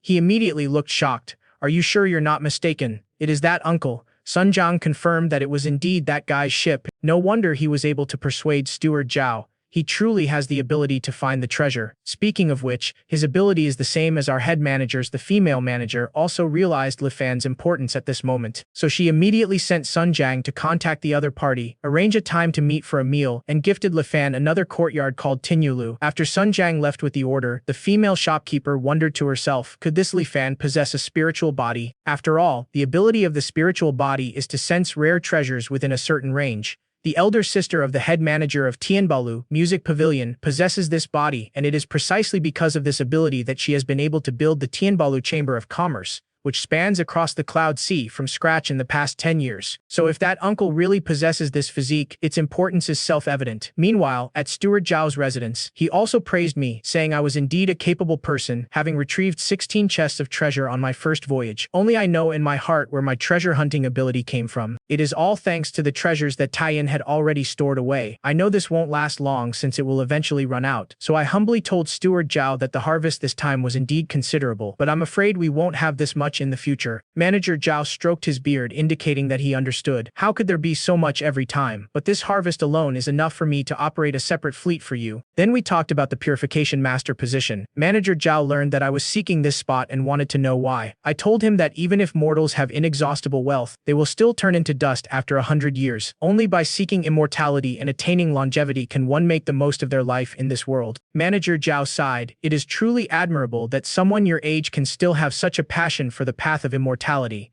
I'm not as good as you. Actually, more than 10 years ago, when I was your age, I had the chance to meet an immortal master. He asked me back then if I wanted to follow him in his spiritual practice, but I refused because I was too old and there was no upper limit to my cultivation. Now I regret it deeply, but unfortunately there is no going back. Speaking of which, among the hundreds of thousands of mortals on Lili Island, very few are as resolute as you. I humbly replied that you flatter me. I then wanted to ask him if he had any supplies, but Steward Zhao said he was powerless to help because the opening of the spirit pool was presided over by the guardian immortal master, and the number of participants was also determined by him. A year before the event begins, the immortal masters will announce the required resources, such as 30,000 glazed beads. The more beads a faction can collect, the more slots they will have. Of course, you don't need to worry too much. I know you have a partnership with Tianbao Tower, which has a presence on almost every island in the Cloud Sea. In terms of collection capabilities, few factions can compare. Upon hearing this, I thought of the female manager. It seems Tianbao Tower is very important. After returning to the courtyard from Manager Zhao's residence, Sun Jiang came to my door and respectfully handed over the 7th item of Tinyu Tower. The female manager had already asked to see me once and I agreed to the meeting, but I didn't accept the 7th gift afterwards. I followed Sun Jiang to the meeting place. As soon as I entered, I saw that the female manager had already removed her veil and then formally introduced herself as Yin Yuzhen, the manager of Tianbalu on Luli Island. I politely replied, "Li Fan." Yuzhen chuckled softly. "Uncle, you're really serious." I told him I was just an ordinary person, nothing special to introduce. Yin Yuzhen thought I was still pretending, so she directly brought up the matter of the spirit body. "Didn't she know that you mentioned it, uncle?" I asked him, puzzled. "What kind of spiritual body?" "I don't know," Yin Yuzhen retorted. "Then how do you, uncle, pinpoint the location of treasure in the vast ocean?" Of course, I couldn't tell him I was bluffing, so I casually made up an excuse about having a premonition. Upon hearing this, Yin Yuzhen pouted slightly, feeling a bit annoyed. She thought to herself, I told you didn't have the spiritual body, but this ability is exactly the same. However, as the conversation continued, Yin Yuzhen realized that I genuinely didn't know about the spiritual body, so she told me about her sister's spiritual body ability. After learning about this amazing physique, I also had my eye on his sister, so I asked him how old she was, what she looked like, where she was 20 years ago, and where she was now. Yin Yuzhen was completely bewildered after hearing this. What the heck? Is this some kind of interrogation of my sister's household registration? After the update, seeing my interrogation-like questions about his sister, Yin Yuzhen even thought I was his long-lost father, but after carefully observing my appearance he realized it didn't match. I told him helplessly that I was just curious. Yin Yuzhen thought that perhaps he felt I possessed a spiritual body like his sister, and that he was asking out of curiosity about others like me. He then explained his and his sister's origins. The two sisters were originally from Yelan Island in the north. Their parents died in a disaster when they were young, and the two sisters had to make a living by begging. However, no one knows when it started, but his sister was able to find all sorts of valuable things in different places, and thus she lived a good life and built Tianbao Tower. However, Yin Yuzhen hadn't seen his sister in the past few years. 3 years ago, his sister was taken away by a passing immortal master. At first, he could still receive letters from his sister to let him know she was safe, but later he stopped receiving any more information. I told him this was a good thing. Being taken away by the immortal master would give him a chance to cultivate. But Yin Yuzhen said that if that were true, then of course it would be good. It turned out that the letters his sister had sent earlier contained coded messages hinting that their current situation was extremely dangerous. If there is no further contact, it means something bad has happened. Hearing this, I immediately thought of his sister's psychic body. If it really is the kind of ability to find treasures that he described, then it might indeed attract immortal masters. However, Yin Yuzhen dismissed this idea because what his sister could sense was only useful to mortals. In the hands of a celestial master, such things were practically worthless junk. After all, before that celestial master took her away, many celestial masters had already discerned his sister's constitution, but none of them had taken it seriously. It was unclear why, after that particular celestial master left, the situation changed. His sister had vanished without a trace. Although he knew the chances of her death were slim, the foundation of Tianbalu still stood, so his younger sister had no choice but to bite the bullet and take over. However, without his sister's skills, Tianbalu's business declined day by day. He even suffered a significant loss after misjudging several counterfeit items. Now, the elders of Tianbalu are dissatisfied with him and are joining forces with outsiders to try to drive him out and seize control of Tianbalu. However, they were unaware of his sister's situation and thus still harbored some reservations about that immortal master. Yin Yuzhen then used the pretext of market expansion to come to this desolate island from Yilan Island to avoid the limelight. His plan was to accumulate power on the island for a few years before settling scores with those elders, but since my so-called spiritual body appeared before him, he naturally wanted to win me over. Using this opportunity to revitalize Tianbao Tower, I told him that I have no interest in these mortals, only in cultivating immortality. And you all promised that after I secured a spot in the fleet, you would help me obtain a spot in the body-spirit pool. You haven't gone back on your word, have you? Ying Yu smiled confidently. Our Tianbao restaurant always prioritizes integrity in business. We always keep our promises. But uncle, even if you can enter the spirit pool, so what? Expelling miasma from the body is no easy task. Only half of those who enter the spirit pool each year succeed, and it becomes increasingly difficult with age. So sir, are you sure you have the confidence? Each person only has one chance to enter the spirit pool in their lifetime. I told you that even with a 50% success rate it would be enough for me to try, but from what you've said, it seems there is a way to increase the success rate. Yin Yuzhen confirmed that his sister's last letter contained a spirit dust pill. According to the letter, taking this pill would greatly increase the chances of expelling miasma. Combined with entering the spirit pool, even someone as old as you, uncle, would have a high chance of success. I asked him why he didn't use it himself. Yin Yuzhen said that not everyone is as obsessed with cultivating immortality as you. Uncle, his wish is to protect the Tianbao Tower left by his sister. Everyone has their own ambitions, which is a valid reason. Yin Yuzhen was overjoyed and asked, Uncle, does this mean you're agreeing to help me?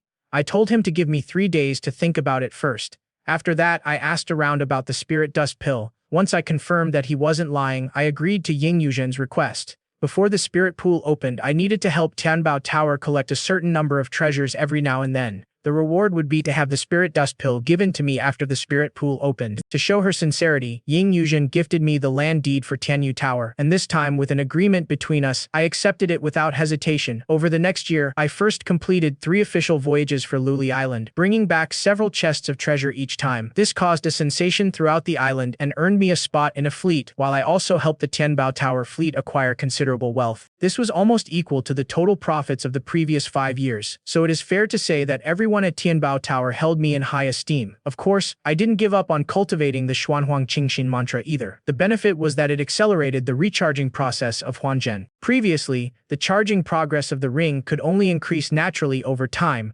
reaching 100% every 20 years, and then slowly increasing to the upper limit of 200% and stopping. Normally, the charging progress is 6 to 7% per year, but now Huanzhen's charging progress has reached 15% per year, which is twice as fast. Even my lifespan and mental age limit in each of my lifetimes have been continuously increasing. So this heart-cleansing mantra might be a god-level cultivation technique for me. Time flies, and there is only 1 year left until the opening of the spirit pool. That day, the overseer in charge of the garrison announced the supplies that needed to be collected. The list had been updated, and the supplies required for the spirit pool were finally revealed. Tianbao Tower could provide most of the supplies on the list, but the Star Sea quicksand was something even they had never heard of. It seemed the difficulty lay in obtaining this Star Sea quicksand. Ying Yuzhen said she would have to inquire with the Manhwa Chamber of Commerce, but the people in the Manhwa Chamber of Commerce were very greedy and it would probably cost her a lot of money. I told them that we had to get the Star Sea Sands no matter what. I was determined to get the Spirit Master spot. According to Sun Jiang and the others, the Manhwa Chamber of Commerce wasn't a local chamber of commerce from Yunhai, but rather from a continent some unknown distance away. They were said to have the support of a sage master, which allowed them to easily cross the endless seas to do business on this remote Lili island. 3 months from now, the Manhwa Chamber of Commerce will be passing through Yunhai, and I can contact that person then, but I know I can't rely entirely on the Manhwa Chamber of Commerce. Recently, Luli Island has also taken in many disaster victims from other islands. Perhaps I can inquire about this item from them. As the materials needed by Spirit Masters were made public, the residents learned that all forces were searching for the Star Sea quicksand. Among them, Xiao Heng from the Outer Realm suddenly contacted me. "I heard you've been looking for the Star Sea quicksand lately," I said, confirming that was true. "Do you know about this?" Xiao Heng then explained that when his master descended upon Dali, he promised that once the necessary supplies were gathered, he could bring a group of people to the cultivation world, including the Star Sea flowing sand. I pretended to be puzzled and asked him, how come I, as a person from Dali, have never heard of this? Xiao Heng awkwardly explained that when the list was announced to the world, several items had already been removed and allocated to a powerful family as pre-selected quotas. The Star Sea quicksand was assigned to his Genin prince's mansion to collect. Since the other party knew the source of the materials, I didn't waste any more words and asked him to state his conditions. Xiao Heng replied, "Brother, you helped me bury Su Changyu back then, so I should repay you unconditionally. Having grown accustomed to a life of luxury, I found it difficult to endure life on Glass Island, so I hoped my brother could take me out of the slums." I readily agreed, promising to grant any request as long as he could provide clues. Seeing this, Xiao Heng explained the origin of the Star Sea quicksand. It wasn't anything rare in mortal terms, it was simply called celestial cloud iron. Only then did I realize why I'd never heard of this material before. It was just a different name. But it must be more than that, right? Xiao Heng explained that it still needs to be made. First, they need to find a piece of yuntai that is in good condition, and second, the total weight of a piece of yuntai must be at least 50 jin. After listening quietly to his explanation of the production process, and having obtained what I wanted, I asked Xiao Heng what he needed. Xiao Heng said somewhat embarrassedly that he wanted a decent courtyard and an easy job, and of course, a few servants would be even better. I burst out laughing when I heard that. "Is this all the Prince of Genin, the heir apparent, asks for? Why don't you add a few more? I still have some say in Tianbao Tower." Xiao Heng shook his head. "I know my own capabilities, being able to eat and stay well is enough for me. Having great wealth might attract hatred. Since that is the case, I won't force him." Before leaving, I suddenly asked him, "Having gone through so much to reach the world of cultivation, don't you plan to try cultivating?" Xiao Heng nonchalantly remarked that not everyone is obsessed with cultivating immortality. "That awakening spell makes me drowsy as soon as I recite it, so forget it." Later, I found Yin Yuzhen and told her that the Star Sea quicksand was made from cloud iron, of course. We'd have to test it to know for sure. It just so happens that the Manhwa Chamber of Commerce will be visiting Luli Island soon, so we might as well try to find out the truth from him. However, we still need to secretly purchase cloud materials first. There aren't many people who know about it now, but it is hard to say what will happen later. Also, when Sun Jiang goes to purchase them, remember to mix in some other materials to mislead and confuse people. Then, have someone spread false information in the market. That way, it will be much safer. After listening to English, he said with some surprise, "Uncle, you're really something. Come to think of it, I've never asked you what you did before." Of course, I didn't reveal my true identity, but simply told him that I was the one who taught people to read. Hearing this, Yingwu pouted he didn't believe it at all. Before leaving, I told him I'd done what I needed to do and not to bother me unless there were special circumstances. Also, I asked him to handle Xiao Heng's conditions. Upon hearing this, Ying Zheng frowned. How could even helping Xiao Heng, such a small matter, be considered auspicious? Could it be that her ability to foresee good fortune and avoid misfortune had failed her? It turned out that Ying Zheng also possessed a little-known ability. The ability to sense whether something was auspicious or inauspicious. Ever since meeting the older man,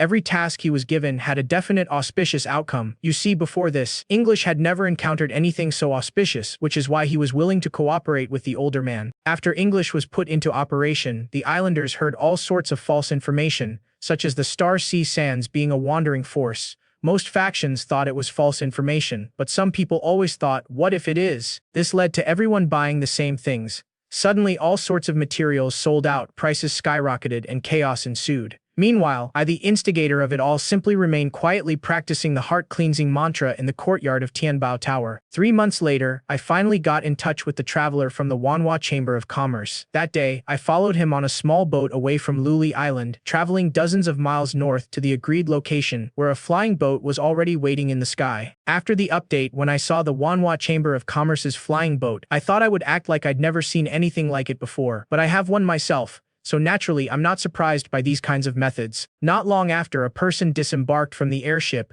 Wu Xingxing from the Manhwa Chamber of Commerce greeted Ying Zhen with a smile. Manager Ying, it has been a long time. It has been 3 years. I wonder who this gentleman next to you is. This is the elder I've recently hired at Tianbalu, Ying introduced.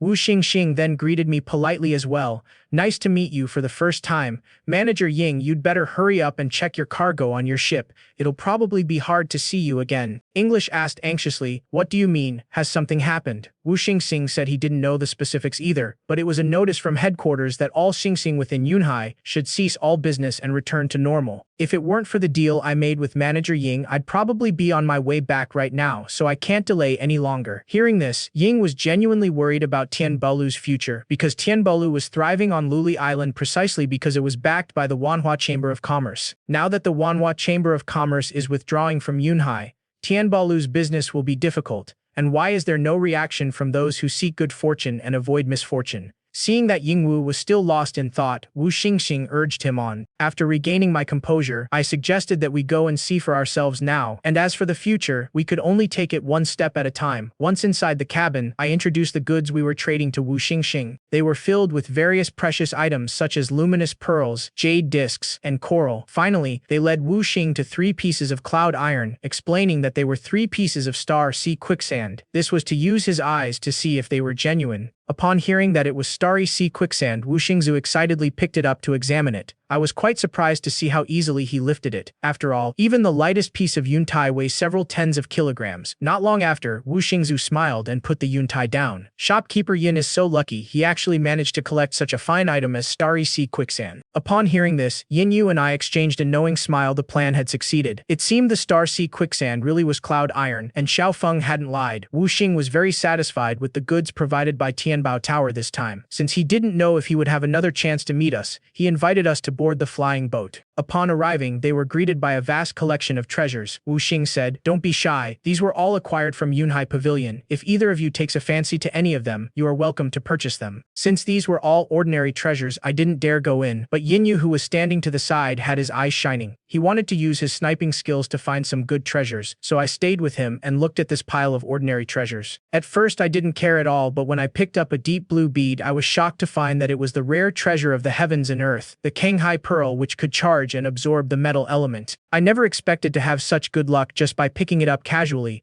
especially since it was a rare object still in the process of being formed. To avoid being discovered, I calmly put the bead down and then casually looked at other items, not looking at the azure sea pearl again until the very end. Before leaving, Yin Yuzhen asked doubtfully, "Uncle, aren't you going to pick out a few items?" She knew that once Wu Xingzu left, this opportunity would be gone forever.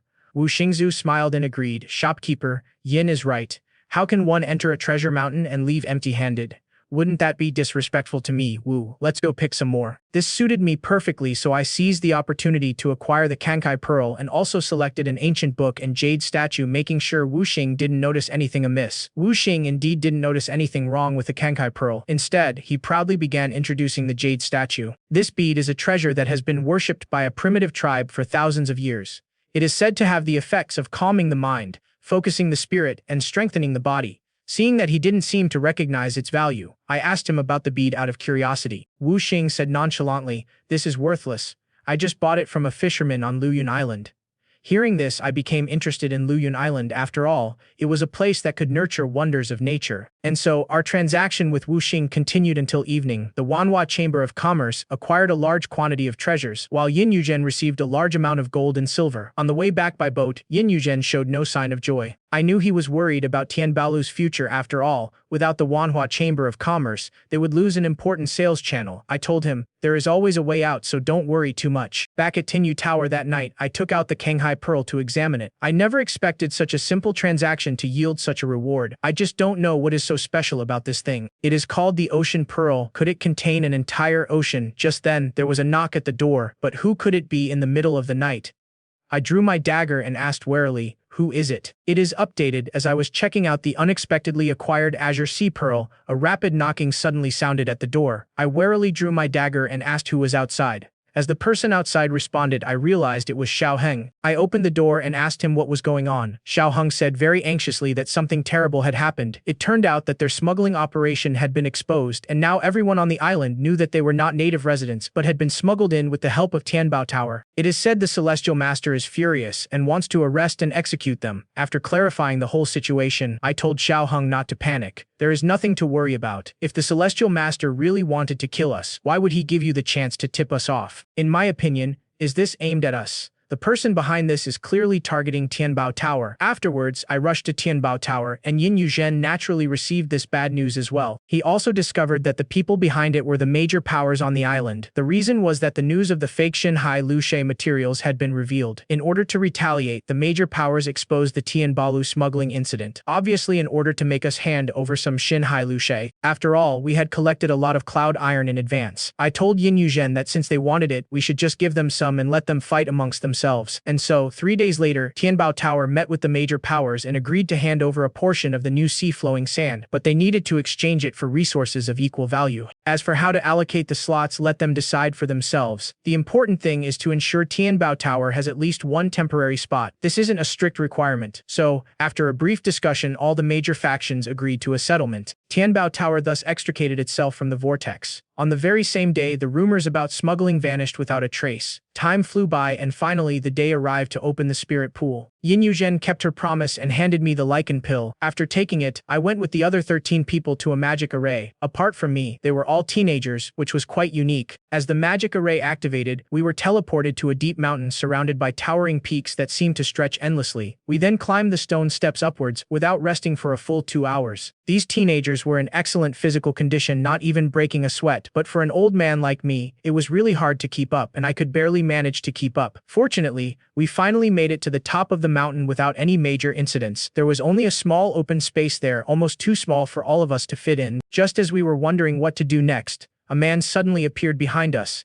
"How is the scenery, everyone?" The speaker was none other than Master He, the guardian of Luli Island. We dared not be negligent and all greeted him respectfully. Some even exclaimed in praise, saying the scenery here was absolutely stunning, truly deserving of its reputation as a sacred place for immortals. Master He remarked that when he left Luli Island, this mountain peak was merely the tip of the mountain range. Did you know that mountains and rivers in this world can grow as tall as people? No sooner had the words been spoken than someone exclaimed in surprise, "Could these mountains and rivers be living things? Some peaks may appear towering, but their fate is sealed, and they can never advance any further. Others are just small mounds, but they have boundless potential and may become pillars supporting the sky in a few years. Just like this Shaowei mountain. What was unremarkable then now commands a panoramic view. Of course, many more, like the countless small hills beneath the sea of clouds, have always served only as a backdrop, silently gazing up at the towering peaks above the clouds. One thinks of how mountains are, and how so are people. Today you are fortunate to step into the spirit pool, a joyous occasion. Whether you can embark on the path to immortality and pursue the great Tao of longevity depends on your individual destiny. In any case, I hope you will all give it your all today. Go forth. After speaking, he pointed ahead, but there was clearly a cliff edge in front of him, so someone asked in confusion,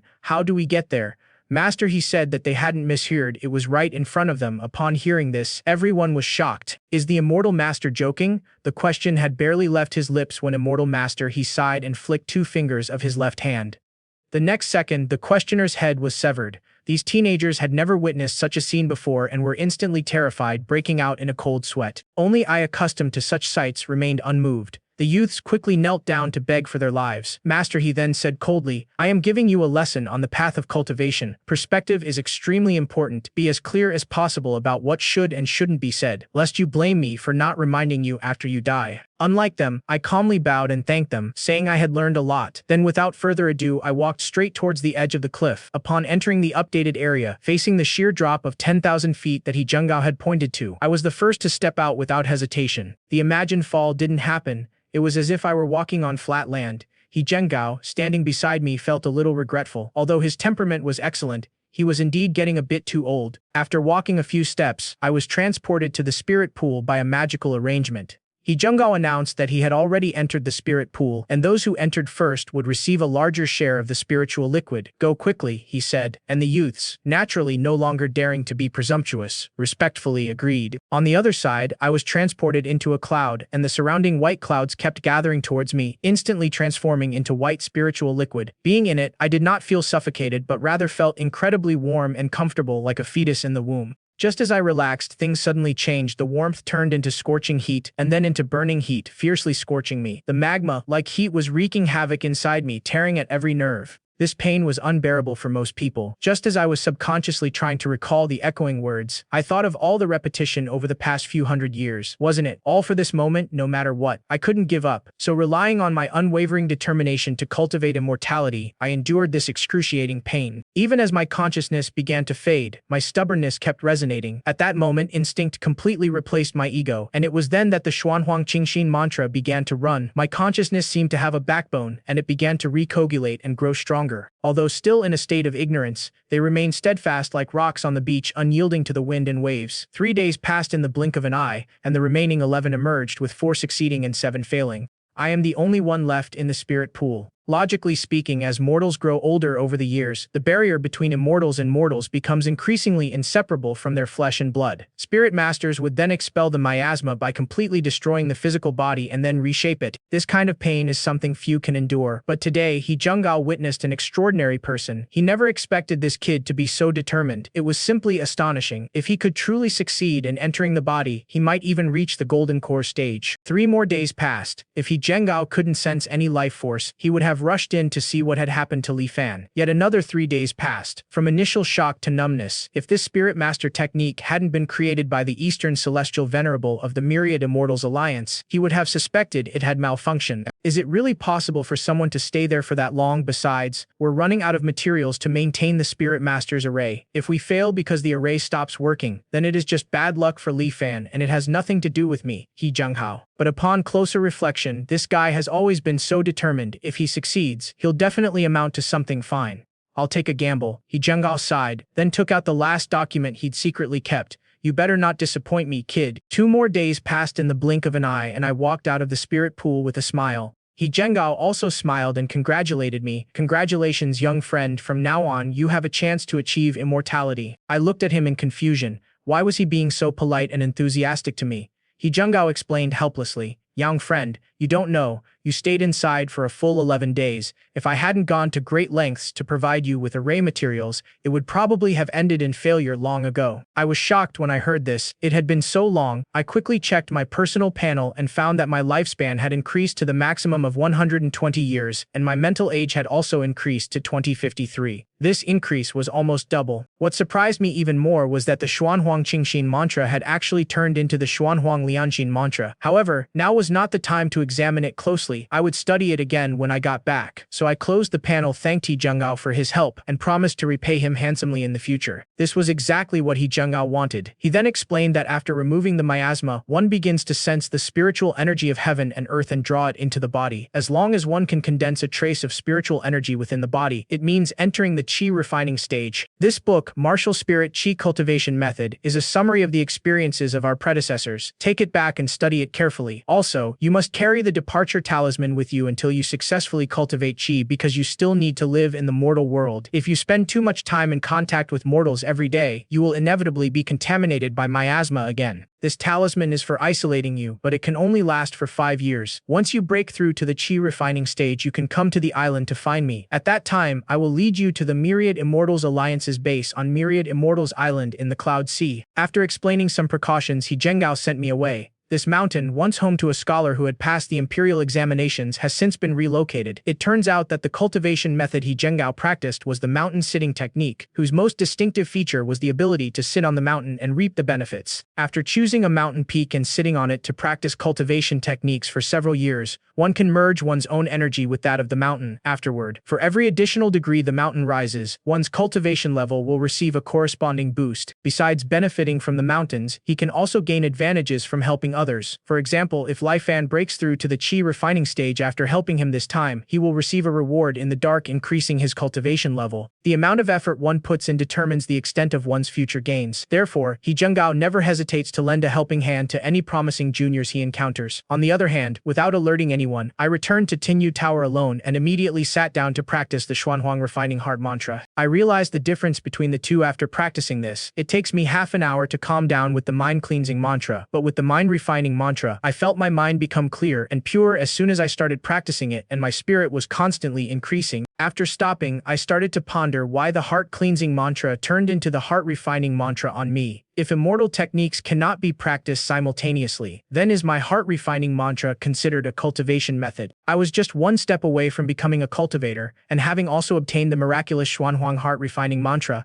I couldn't help but feel a little smug for the next few days. But suddenly I received a letter, the contents of which made my face change drastically, and I was filled with disbelief. The letter mentioned that Xiaoheng had actually succeeded in guiding qi into his body and was now on Wangxian Island. The update had started, and I was stunned by the letter from Xiaoheng. I never expected that this guy would actually succeed in qi cultivation first. Not long ago, Mingming was still telling me nonchalantly that he had no interest in cultivating immortality. You're not the only one who is a cultivation genius. Are you trying to mess with me? I read the letter several more times in disbelief before reluctantly accepting the fact and learning the whole story. It turned out that although I had handled the previous smuggling incident promptly and assured Xiaoheng that everything was alright, he still felt uneasy and couldn't sleep that night. Whenever he closed his eyes, he seemed to see a celestial master descending from the sky. He killed these smugglers so, in order to sleep peacefully and to avoid living in constant fear as a cultivator, Xiaoheng began to diligently practice the Xuanhuang Qingxin mantra. In less than a month, he completely eliminated the miasma from his body and even successfully guided the qi into his body the very next morning. It was only after he almost sent his maid to meet the king of hell because he wanted to have a match with her that he confirmed he had become a qi refining stage cultivator. On the day I left the spirit realm, he found He Zhenggao, who had also just returned, and explained how he had become a qi refining cultivator. He Zhenggao was nearly driven mad after hearing it. This kid had the strongest talent, but he had used all his materials on Li Fan to build good karma. He should have saved them for this moment. Xiaoheng was taken away just like that, and in his last words he thanked me and expressed his anticipation for meeting me again on Wangxian Island. After reading that, my heart nearly exploded. Is this what they call a chosen one of heaven? Can you really break through to the qi refining stage without any help? Luckily, I still have Zhenhuan as a cheat code, so what if I have strong talent? Can I compare to a cheat code? With Zhenhuan in hand, I have the world at my fingertips. After calming down, I started reading the 5 senses qi cultivation method. The most important thing right now is to guide the qi into my body. I saw that it was recorded that in ancient times there was such a thing as spiritual roots, and only mortals with spiritual roots could cultivate. Ordinary 5-element spiritual roots as well as mutated attribute spiritual roots such as wind, thunder, and darkness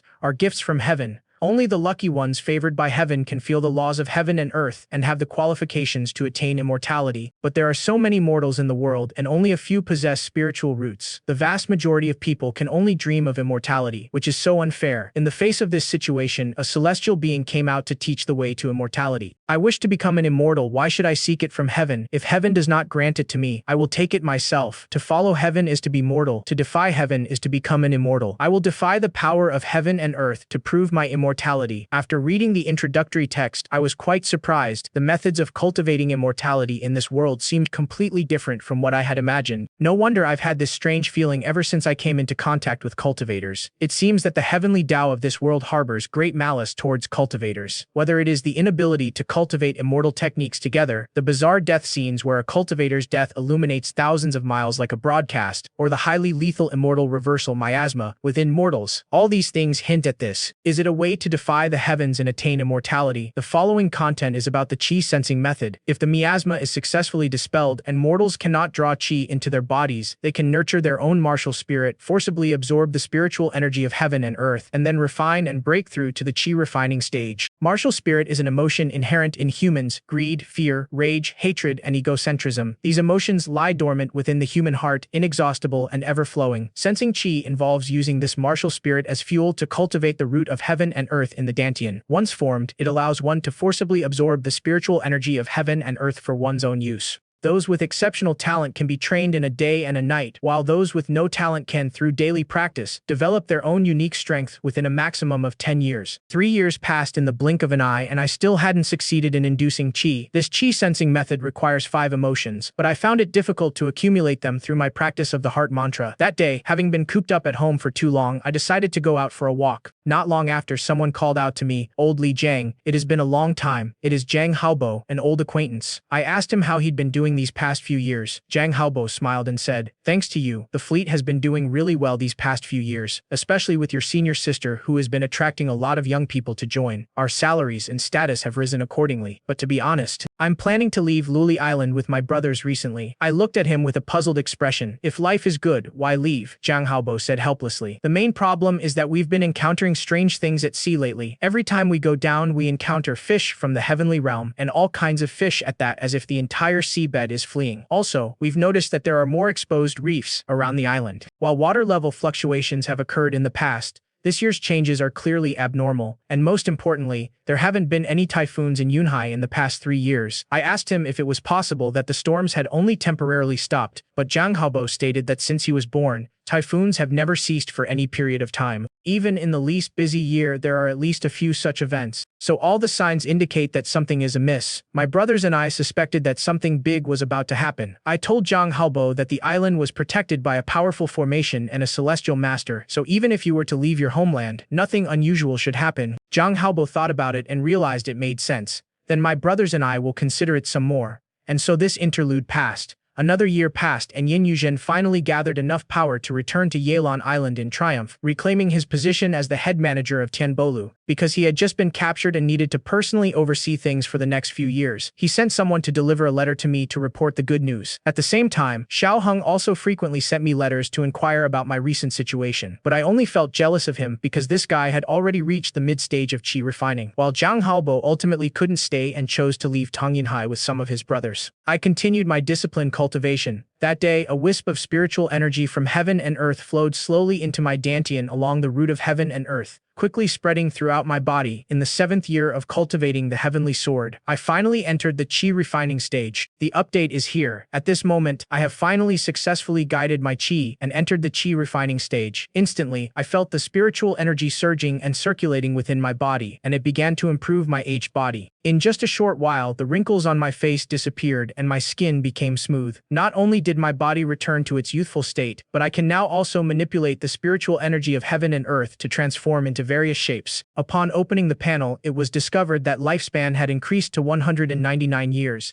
and the upper limit of psychological age had reached 2169 years. The increase in lifespan wasn't significant, but it was related to the current suppression of the world. In ancient times, cultivators lived far longer than ordinary people. Finally, I took out the cultivation technique I hadn't had a chance to learn about before: Heavenly Secrets Jade Ring Golden Chapter. As I began to sense this technique, countless words and images flooded into my mind like a tide. My temples, where the tubes had been inserted, were throbbing slightly. But fortunately, my spiritual sense was already quite strong, so I was able to adapt before long. I also understood the reason and origin of the technique. It was a specialized cultivation method of the ancient heavenly mystery sect. They believed that all things in the universe, like humans, possess their own thoughts, which are difficult to detect through ordinary means. But just as a person with murderous intent will have moments of murderous aura, all things in the universe will occasionally emit a trace of spiritual energy. When heaven unleashes its killing intent, all things wither. When earth unleashes its killing intent, the world changes. By capturing and refining the various opportunities between heaven and earth, one can reach a state of resonance and unity with them. This Heavenly Secrets Jade Ring Golden Chapter is a cultivation technique that allows one to sense opportune moments and refine them for one's own use.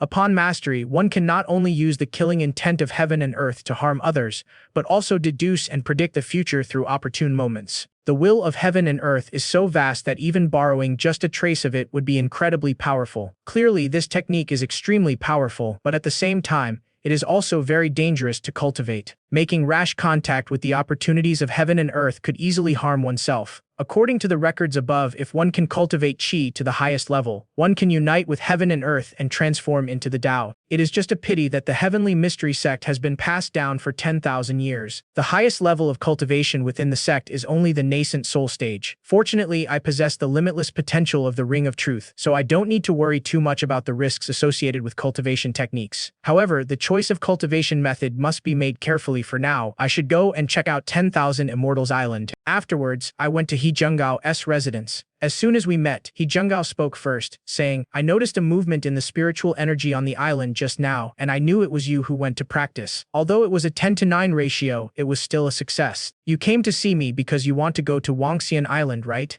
I told him that was right. I've settled my worldly affairs and can leave at any time. As soon as I finished speaking, He Zhenggao appeared beside me in a flash, then took me soaring into the sky. He immediately gestured and uttered the word shadow, and in an instant, the spiritual energy of heaven and earth gathered in one place, then rushed towards the sun in the sky. To my astonishment, the so-called sun split in two, revealing a teleportation entrance within. Then it slowly pulled He Zhenggao and me towards takeoff. After we stepped out, we arrived at the long-awaited Wangxian Island. Before us stood a huge stone statue of an immortal, and below it countless small stone statues of mortals kneeling in worship. He Zhenggao explained, "This is the transmission square built to commemorate the immortal venerable who preached the Tao. Each of our Myriad Immortals Alliance's outposts has such a square. Also, while flying isn't prohibited on Myriad Immortals Island, one cannot exceed the height of the immortal venerable's stone statue. Otherwise, they will be attacked by the Myriad Immortals Grand Array. Even those at the nascent soul stage must perish with death, so you must remember this." Afterwards, He Zhenggao led me around, explaining various things to be aware of on the island. Because these were matters of life and death, I listened very carefully and kept them firmly in mind. Before long, we arrived at a secluded forest where a huge mirror stood before us with cultivators coming and going. He Zhenggao explained that this mirror was the heavenly profound mirror of the Myriad Immortals Alliance. Legend has it that before the immortal venerable imparted his teachings, the heavenly profound mirror was just an ordinary mirror. After the immortal venerable imparted his teachings, the mirror reflected his image and surprisingly developed a trace of its own will. Later, he also began cultivating like a cultivator, evolving from a mortal into the spiritual treasure he is today. He handles most of our affairs in the Myriad Immortals Alliance. I've heard he holds grudges, so be careful not to say anything carelessly. Then I followed He Zhenggao into the mirror. As soon as I entered, I saw only a private space and no other cultivators. It was as if I was in the void, surrounded by darkness and nothingness. At this moment, He Zhenggao spoke up. "This person is a newly promoted cultivator who has come here to join our 10,000 Immortals Alliance." As soon as he finished speaking, a voice rang out. He Zhenggao has been rewarded with 50 contribution points for recommending a qi-refining early-stage cultivator. His current total contribution points are 920. After receiving the reward, He Zhenggao didn't linger. Before leaving, he told me to ask Tian Xuanjing any questions I might have, as he had too much responsibility to guard the place and wouldn't keep me company. I politely thanked him, then looked at the empty space in front of me. A moment later, the voice sounded again. "To record the fluctuations of divine sense and to generate an independent space, please state your name." I then addressed him as Li Fan. "Cultivator Li Fan, welcome to the Myriad Immortals Alliance. You will receive 20 contribution points for free. It can be used to exchange for spirit stones, cultivation techniques, and magical treasures. The methods for obtaining these are through completing tasks and trading with others by submitting resources. If you encounter a problem that you cannot solve, you can also use contribution points to post a bounty. As a new player perk, you can stay in Tishuan Realm for free for 30 days. After that, you'll need to pay 10 contribution points for every 30 days. Of course, you can also use contribution points to buy animals on Wangxian Island." Upon hearing this, I suddenly became curious and asked him, "If I can't make it in the Myriad Immortals Alliance, can I choose to leave and join the Five Elders Council?" After hearing my question, Qi Ling was speechless for a moment. The update has been released, and at this moment I suddenly asked Qi Ling out of curiosity, "If I can't make it in the Myriad Immortals Alliance, can I join the Five Elders Council?" After a brief silence, Qi Ling stated decisively that once you join the Myriad Immortals Alliance, you can't join the Five Elders Council. Conversely, those who violate this rule will be hunted down by both sides. I told him that I hadn't agreed to join the Myriad Immortals Alliance yet. Qi Ling, however, said that as long as one enters the heavenly profound realm and has their divine sense recorded, it is already considered voluntary military membership. I then asked him if it was possible to leave the Myriad Immortals Alliance but not join the Five Elders Council and become a freelance cultivator. Qiling said that was fine with it. However, all items acquired within the Myriad Immortals Alliance after leaving would be forcibly confiscated, so please make your choice carefully. In the time that followed, I asked Qiling all my questions, both to Qifan and to Qiling, who didn't mind and gave me answers. He then told me that I could call him anytime if I had any further questions and then disappeared. Following Qiling's instructions, I used my divine sense to manipulate the spatial form of this place that belonged to me, transforming the void into an ancient room which was not only the same as the one in the Grand Tutor's mansion. As I touched each item and decoration in the room, I found they were exactly the same as the real thing. This heavenly profound realm was indeed an extraordinary treasure. Afterwards, I tried to exchange cultivation techniques for colored pills, but even the simplest early-stage weapon refining technique cost 1,000 contribution points, while the early-stage weapon refining quests in the quest log only offered around 5 to 10 points. I never imagined that even after cultivating immortality, I still couldn't escape being a beast of burden. Just then, a voice sounded in my ear. "You have a new video message. Please check it." I was a little puzzled. Who could it be? Upon clicking, I discovered it was Xiao Heng, an old acquaintance. The video began with him expressing his gratitude, saying he had never been able to repay the help I had given him, especially since he had left without saying goodbye that day, which made him feel even more ashamed. He also knew that cultivation techniques were extremely rare these days, and newcomers needed several years to accumulate contribution points to exchange for them. However, he had encountered many fortuitous events since he began cultivating, and had now reached the perfection of weapon refining. He planned to go to the ruins of the Cloudwater Heavenly Palace to find rare treasures to aid his foundation. This journey might take several years, so before leaving, he left me a water attribute cultivation technique. Because this place is situated amidst a sea of clouds, cultivating with water attributes is much easier. Finally, a word of advice: do not rashly embark on your cultivation journey before reaching the mid-stage of weapon refining. Watching the small stream of water magic emanating from the video, I was still somewhat moved. I had thought that after his cultivation level far surpassed mine, we would be strangers from then on, but I didn't expect this kid to remember my kindness. This confirms that he has a good character. Besides the saltwater technique, Xiao Heng also gave me a fragment of the Supreme Primordial True Scripture. I then remembered what Ku Hong had mentioned. As long as I practiced the Supreme Primordial True Scripture, I could freely disperse my cultivation without losing too much power. In this way, I could practice the saltwater technique on 10,000 Immortals Island, and then find an opportunity to leave 10,000 Immortals Island and switch to my nascent soul cultivation method. Although the Heavenly Profound Mirror might not even notice a mere chi refining cultivator like me, it is always better to be cautious. After that, I took advantage of the Heavenly Profound Mirror's free time and began cultivating the saltwater technique without stopping for a moment. Once you start cultivating here, you'll know the benefits. You can spend contribution points to activate the auxiliary cultivation mode of the Heavenly Profound Mirror, which instantly increases the concentration of spiritual energy to several times that of the outside world, almost comparable to a top-tier grotto heaven. Moreover, the Heavenly Profound Mirror grants one a spiritual state, which greatly enhances comprehension,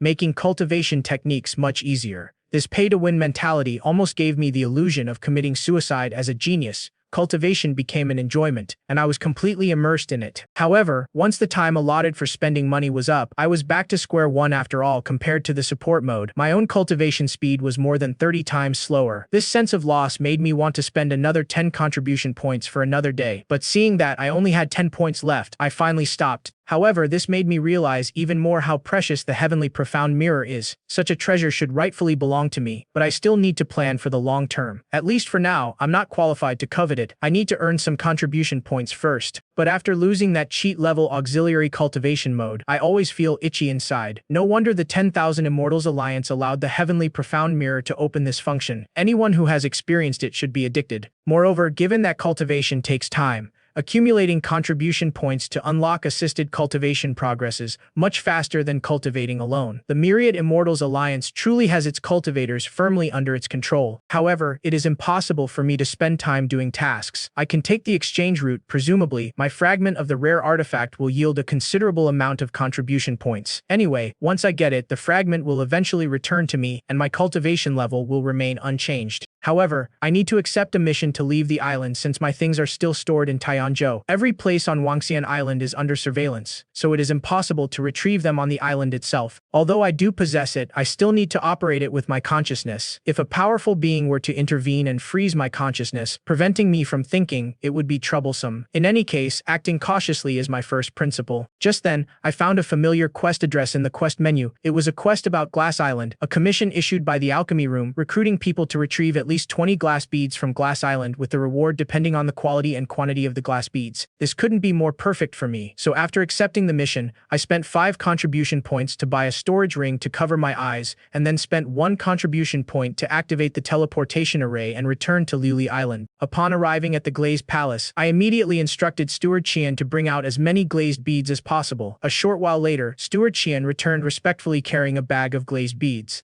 Immortal Master, these are all the glass beads that Glass Island has recently collected, a total of 23. They are all here. If you need more, it may take another year or 2. I asked him, puzzled, why this was what had happened. Manager Qian explained that, perhaps due to overfishing, the number of bluegill fish had been decreasing recently, and they would probably have to wait until the ecosystem recovered before they could be caught again. Upon hearing this, I recalled what Zhang Haobo had mentioned a few years ago. Could it be that something had really happened in the sea? Afterwards, I returned to my residence at Tianyu Tower, took out the Taiyan Pearl, and quickly transferred the valuables and treasures inside to my storage space. Once everything was settled, I prepared to return to Wangxian Island via the teleportation array. Just then, a figure suddenly appeared behind me. Young friend, please wait, it is He Zhenggao. The game has updated. As I was preparing to return to Wangxian Island via the teleportation array, He Zhenggao suddenly appeared behind me and called out to me, wanting to ask if I was interested in guarding the island. However, it is not Luli Island but Taiyan Island in the west. He has a good relationship with the garrison commander there, and the commander is now facing a bottleneck and needs to go out to seek opportunities, so He Zhenggao hopes that I can take his place. I asked him with a puzzled look,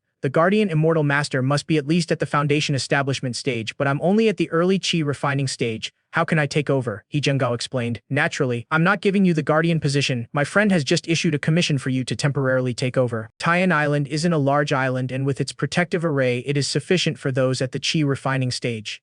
Of course, to be honest, as the introducer, I also receive a share of the rewards. That is He Zhenggao's main objective. I then asked whether I could leave during the garrison period and how long I could leave at most. He Zhenggao said that the island protection formation usually operates once every 5 days. If I need to go out, it is best to return within 5 days and no more than 3 times a year. Then, every year, when it is time to collect contribution points, you can exchange them for 5 days of auxiliary cultivation time in the Heavenly Profound Realm. These 5 days are enough to be equivalent to half a year of hard training. Everything is to my liking, so I didn't hesitate any longer and readily agreed. However, I told him that I needed to go back to Wangxian Island to complete this mission first. He Zhenggao said it was no problem and that he would come back to Wangxian Island to find me in a few days once things were ready on Taiyan Island. After saying goodbye to He Zhenggao, I returned to my own space in the Tenchuan realm, completed the glazed bead quest and earned 21 contribution points, bringing my total contribution points to 26. I then retrieved gold and silver treasures and the paper and cloth fragments from my storage space, exchanging them for contribution points from the artifact spirit. A moment later, I received the results: 235 points for the gold and silver treasures and 1968 points for the paper and cloth fragments. Although I was about to become rich overnight, I didn't choose to spend lavishly. Instead, I asked about my doubts about the Cloud Sea. Was there a major disaster about to happen? After a moment of silence, the spirit answered, "Don't worry, these are just normal anomalies in the heavens and earth. According to calculations, there won't be any major disasters within 10 years. Does that mean it might happen in 10 years?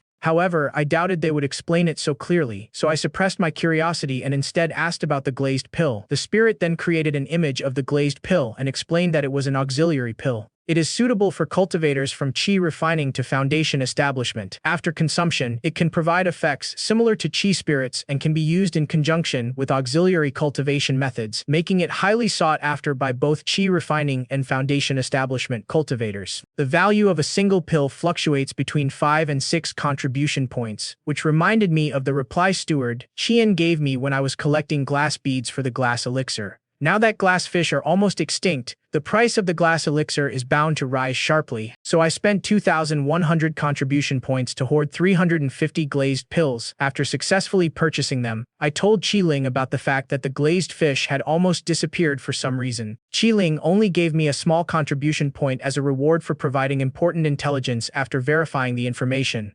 I'm a bit speechless. Is it reasonable to only give a small amount if it is important intelligence? Could it be that he couldn't stand my accomplice's actions either? It seems that the Heavenly Profound Realm truly has its own will. Not long after I provided this information, the price of glazed pills skyrocketed to 9 points per pill in a short period of time, and this sudden change attracted the attention of more and more uninformed people. They soon learned that the glass beads were about to become extinct, and the price soared to a high of 12 points per bead. Seeing that the time was right, I didn't get greedy and decisively chose to sell them directly to Tianquan Realm. He didn't say anything and bought all 350 at the purchase price of 10. As a result, I gained 3,500 contribution points, which combined with the remaining ones brought my total contribution points to 3,629. Luckily, I acted quickly. The price of glazed pills was driven up so high due to the panic among most cultivators. Once they calmed down, the price returned to a relatively reasonable level of 8 per pill. Then I bought another 100 glazed pills from my own cultivation.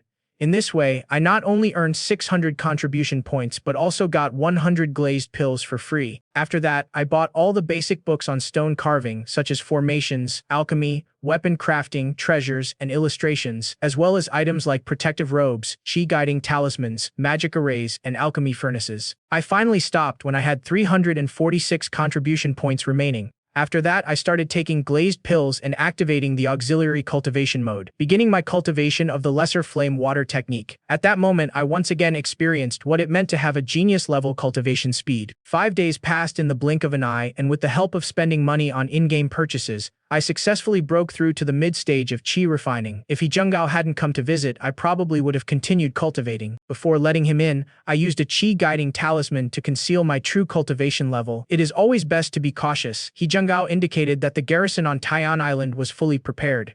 Next, just accept the commission from him. Also, keep this with you when you meet later. Don't say much, leave everything to me. I took it and was immediately surprised. It was actually a talisman for bestowing power. If I hadn't just bought the exact same one, I really wouldn't have recognized this talisman. Its effect is the opposite of a Qi-inducing talisman. It is used to disguise oneself as a high-level cultivator. I glanced at He Zhenggao, who was grinning. This guy wasn't being honest, saying something about Qi-refining cultivators being sufficient. He clearly thought I didn't recognize the talisman. By sending me a power talisman, I was able to unknowingly disguise myself as a Foundation Establishment stage cultivator. He could accept the commission from the garrison commander of Taiyan Island and profit from the difference.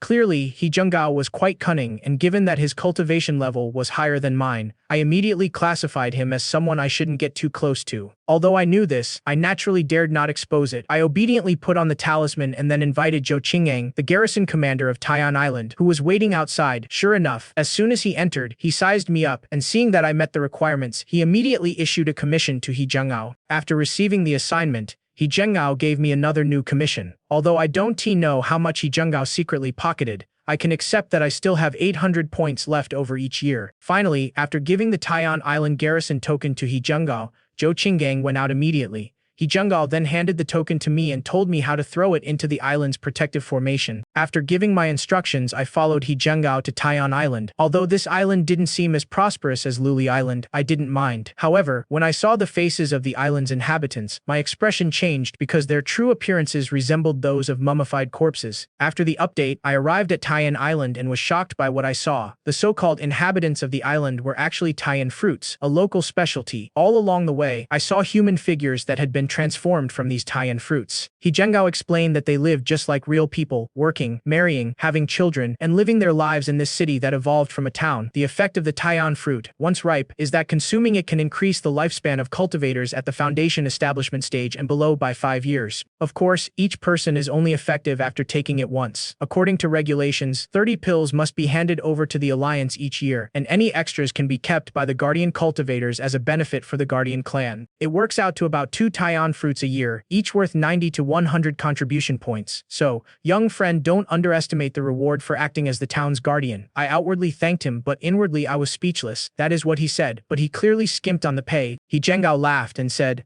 "No need to be so polite. You came from the island I guard, so it is only natural for me to give you a boost. As long as your cultivation improves in the future, it won't be in vain for me." Before he could finish speaking, He Zhenggao seemed to sense something and his expression changed. "Young friend, have you broken through to the mid-stage of chi refining?"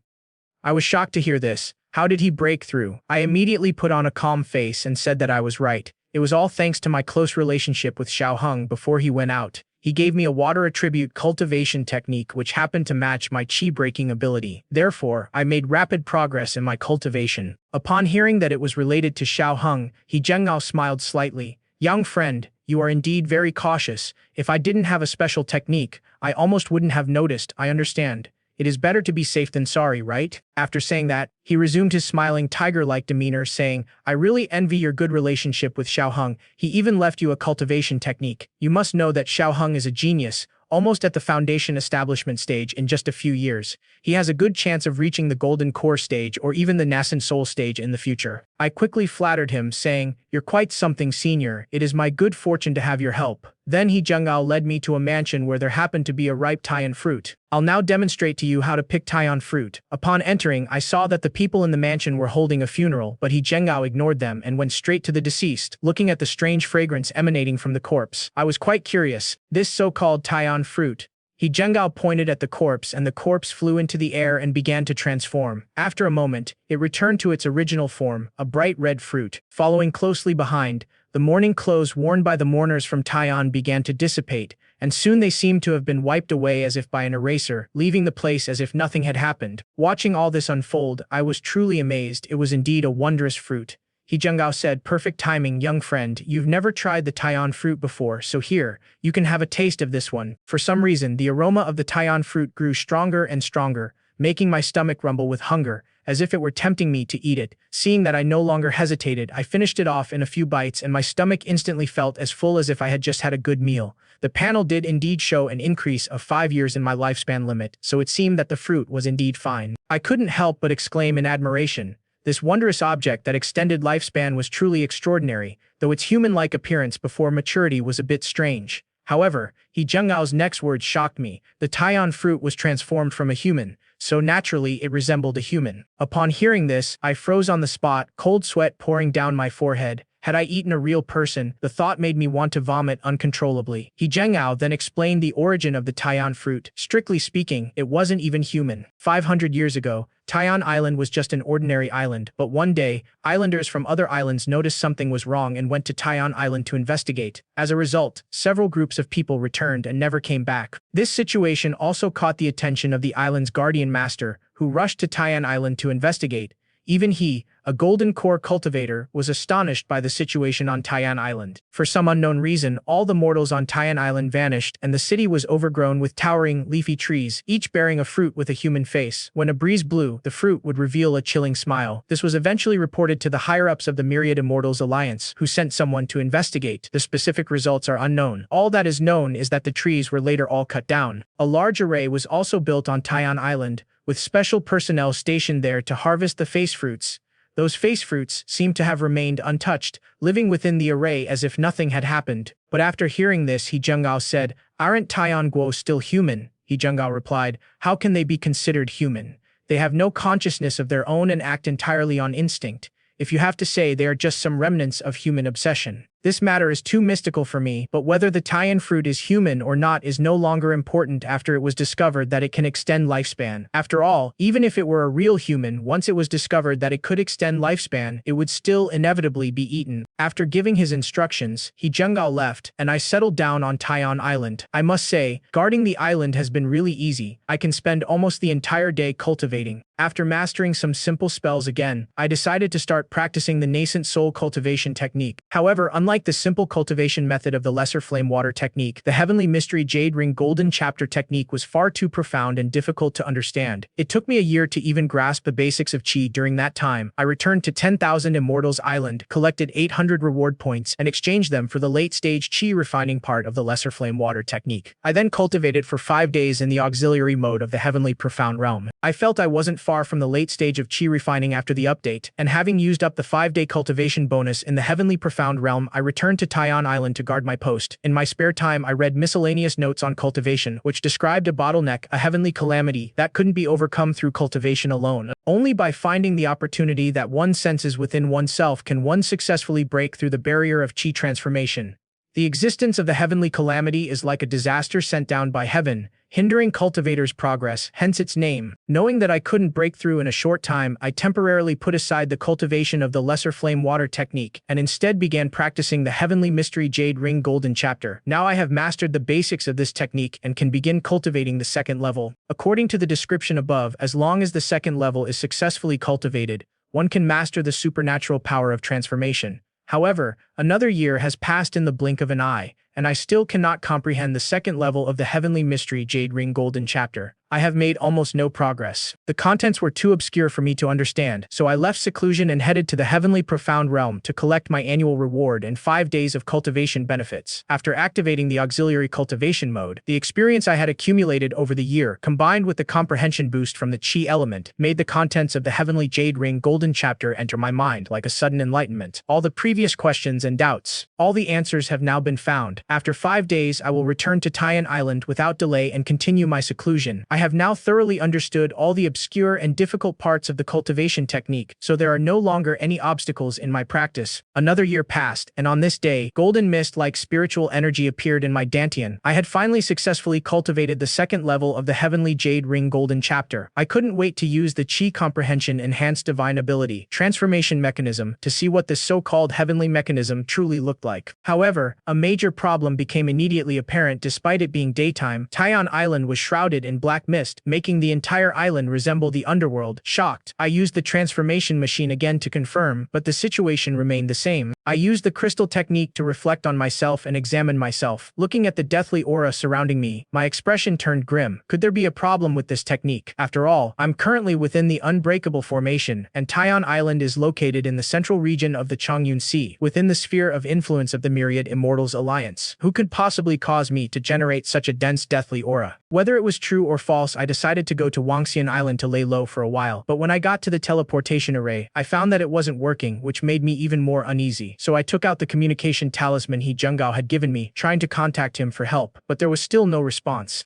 My heart sank to the bottom. I was certain that something strange had happened in Chongyun Sea. Staying on Taiyan Island would definitely mean certain death. I figured only Wangxian Island was safe, so I disregarded the risk of exposure and immediately pulled out my Taiyan boat, flying rapidly towards Wangxian Island. The journey would take about 2 to 3 months, but luckily, I had bought and stored a lot of food beforehand. Before I could even fly out of the island's protective array, I sensed the overwhelming killing intent emanating from the surrounding heavens and earth. Once I left the array, I would surely die, which meant I had no choice but to remain on Taiyan Island. After putting away the flying boat, I calmed myself down. Since I'd been in seclusion for quite some time, I was still unaware of what was happening in the outside world. It seemed I'd have to ask the mortals on Taiyan Island first. Then I went to the island lord's mansion. As soon as I entered, the island lord knelt down, sobbing and begging for help. I coldly asked him what had happened. The island lord explained that life was unbearable. It hadn't rained for more than half a year, and now their fresh water and food were almost gone. They might starve to death soon. Hearing that it hadn't rained for 6 months, I immediately thought of what Zhang Hebo had said about something big about to happen. Sure enough, the island lord continued, saying that none of the fishing fleets that had recently gone out to sea had returned alive, so the island was completely out of food. However, I merely glanced coldly at his wailing, my eyes gleaming with a golden light. If you're going to starve, why haven't you lost weight? I've investigated your kitchen, what else do you have to say? Without giving him a chance to refute, I swung my hand like a knife and decapitated the man. Then I sent a telepathic message to all the officials on the island. The island lord has been killed by me. Later, after I met with the island lord for a short while, several stewards who were as thin as bones came to the mansion. Through their tearful accounts, I finally understood what had happened during my year of seclusion. The drought began 6 months ago, and with no rain for many days, freshwater sources have dried up. At first, they could still survive on fish from the nearby sea, but as the weather got hotter, there were hardly any fish in the near sea, and there was no news of the fleets that went out to sea. In just 1 month, a third of the island's population had died. Countless tragedies had occurred, and if they had waited any longer to leave the island, they might not have even seen a few survivors. Therefore, they could not stand idly by and watch people die. Fortunately, the grain stored in Taiyan Prefecture was preserved by an array, so I took out a large amount of grain to provide emergency relief for the remaining mortals. There aren't many mortals left now, but if they eat sparingly, it should last for a few more months. Half a month later, I built a seawater desalination array using basic magic arrays. Mortals regained sufficient drinking water and food and began to recover their vitality. That is why I barely managed to step onto the array path. Looking at the island's protective array now, I realized it was breaking down at an extremely rapid pace, and I had no idea what was happening outside. The spiritual energy has become rampant and violent. Going outside would be certain death, but Taiyan Island clearly can't hold out for long either. Is this the so-called divine punishment? It seems there is no way to avoid it. However, being able to save the remaining mortals could be considered fulfilling my duty as the guardian. Although I was unwilling, it seemed I had no other choice. Just as I was about to return to that time, I suddenly realized that this surge of spiritual energy didn't seem to be targeting mortals immortals since they had starved to death due to lack of water, food, and the scorching heat. If I use the supreme primordial true scripture to dissolve all my magical power and realm, by temporarily transforming back into a mortal immortal and then urging the tie-in boat back to Wangxian Island, I can turn the tide and survive. An update has been released. For some reason, a heavenly punishment has appeared in the Cloud Sea domain. To avoid it, I've come up with a plan to temporarily revert to a mortal state, sacrificing my cultivation level. At this moment, I am pondering the feasibility of this method. Currently, I am practicing two techniques, the salt water technique and the Jade Ring Golden Chapter. One is a new era technique, and the other is an ancient old era technique. The new cultivation method involves seizing power from heaven and earth, which is why it has incurred the wrath of the heavens and earth. Now, the heavens and earth have laid down numerous deadly traps, clearly targeting cultivators practicing this new method. So, if I disperse the lesser salt water technique and only retain the cultivation level of the Jade Ring Golden Chapter, will the threat of heavenly punishment be lessened? Without further ado, I immediately began circulating the supreme primordial true scripture to disperse my energy. As the scripture circulated, the water attribute spiritual energy accumulated in my body through the new method of the small salt water technique began to dissipate, transforming into a pure energy that remained in my dantian. In just a moment, the lesser salt water technique was completely dispelled. I didn't feel any discomfort during that time. So it seems that the supreme primordial true scripture is indeed a divine artifact technique. Afterwards, I sensed the killing intent of the heavenly punishment, and it had indeed weakened considerably. Unfortunately, although the heavenly Jade Ring Golden Seal is an ancient technique, it is cultivated using modern methods of seizing power and exploiting the heavens and earth, so it is still targeted by the heavens and earth. That malice has not completely dissipated, which means that the path of preserving the old methods is not feasible. I obediently dispersed the heavenly Jade Ring and Golden Seal as well. Soon 2 streams of pure energy remained in my dantian, and my cultivation level completely returned to that of a mortal. However, I did not panic, because according to the description in the supreme primordial true scripture, the pure energy remaining after dissolving one's cultivation can be retained in the dantian for about 100 years. As long as I can safely return to Wangxian Island, I will soon be able to cultivate back to my original realm. After sensing that there was no danger again, I piloted the tie-in boat out of the tie-in island formation. Just as I expected, the killing intent within this spiritual energy was only directed at cultivators for mortals. It meant the disaster of no rain and no food. I then flew at full speed towards Wangxian Island. Along the way, I passed many islands, only to find that all the inhabitants were dead. 3 months later, I finally arrived at the location of Wangxian Island, but the scene before me shocked me. The once vast Wangxian Island had completely vanished, leaving only a giant black hole in its place. The surrounding seawater evaporated into water vapor upon touching the edge of the black hole. The extremely high temperature above the black hole caused the air to distort. I stared at this scene in disbelief. How could Wangxian Island be gone? What kind of power could accomplish all this? Did the heavenly Tao intervene? Faced with this incredibly shocking scene, my mind was in complete chaos. This also made me realize that in the face of such a calamity, cultivators become no different from mortals, no different from ants. Once fear takes hold, it is hard to suppress. My heart pounded as I steered the airship away from the area until it seemed to collide with something. I was forced to stop. Although protected by the defensive array, the impact still caused me minor injuries. However, it also calmed me down. I looked ahead and saw the coastline not far away, with the mainland just ahead. No matter how I maneuvered the sky-piercing boat forward, it was blocked by an invisible shield. It seemed that the Cloud Sea was now only allowing entry but not exit. I smiled helplessly. It seemed I was trapped. Since I actually had it in my hands, I wasn't too worried. However, before retracing my steps, I wanted to gather more information, so I began my journey through the Sea of Clouds. First, I arrived at Night Orchid Island, where Yin Yushen was, but unfortunately, like the other islands, I didn't see any survivors. Then I returned to the familiar Crystal Island, only to find no sign of survivors, and Hijengao was nowhere to be found. After that, I went to other islands one after another, and they were all in the same terrible state. Occasionally, I encountered other cultivators who had survived like me, but they had all become insane. Finally, I returned to Coast Island. It is the only place where I can feel a long-lost sense of life. Perhaps only a few mortals remain from the Sea of Clouds on Taiyan Island. They are unaware of the apocalyptic devastation outside, their faces still bearing the smiles of those who have survived a catastrophe. It seems ignorance is a blessing. Just then, I heard the sound of devout prayers. It turned out that a temple had been built on the island some time ago, and the statue of the immortal master enshrined there was me. The offering plaque also reads, "Savior of suffering and calamity, immortal master." Seeing this, I sighed deeply. Fine, I'll protect you as many as I can, however few I can. However, under these circumstances, it is not a simple matter. 3 years have passed in the blink of an eye and it still hasn't rained once. The sea level is starting to drop and the seawater is gradually moving away from the island. It is estimated that the desalination array won't be needed for much longer. Faced with this situation, I was helpless. After all, the cataclysmic changes in the world were beyond my control. The only good news was that, perhaps due to the near extinction of most cultivators over the past 3 years, the killing intent towards cultivators in the world was slowly dissipating. I also used this opportunity to cultivate back to the mid-stage of chi refining. That day, after using the transformation technique again, I saw that the black aura surrounding the mortals on the island was getting thicker and thicker, indicating that the protection would not last much longer. That was when I began to resonate. Just as I was about to end my observation, I suddenly noticed something strange within the Black Death aura above their heads. There seemed to be a glimmer of white life. But where did this life force come from? I discovered through my transformation ability that his life force was imprinted on me. To be precise, it was something I had almost forgotten about. The rare treasure of heaven and earth, the Azure Sea Pearl, which I had previously purchased from Tianyi. Unlike when I first met him more than a decade ago, the Kanghai Pearl was now incredibly blue, its surface shrouded in a rich mist as if a vast ocean truly existed within it. Where there is ocean, there is life. Suddenly, I remembered something, so I quickly took out the tie-in boat and flew up to an altitude of 10,000 meters. Then I discovered that due to the long drought, large areas of the seabed in the Kongyun Sea were beginning to be exposed, and underwater mountain ranges were gradually revealing their true appearance. The various islands in the Sea of Clouds are actually the peaks of these mountains. Suddenly, the passionate face of Ho Hong flashed before my eyes. He once told me, "If you leave, you can come and find me in Lingtian City within the Yunshan Mountains." Thinking of this, I burst out laughing.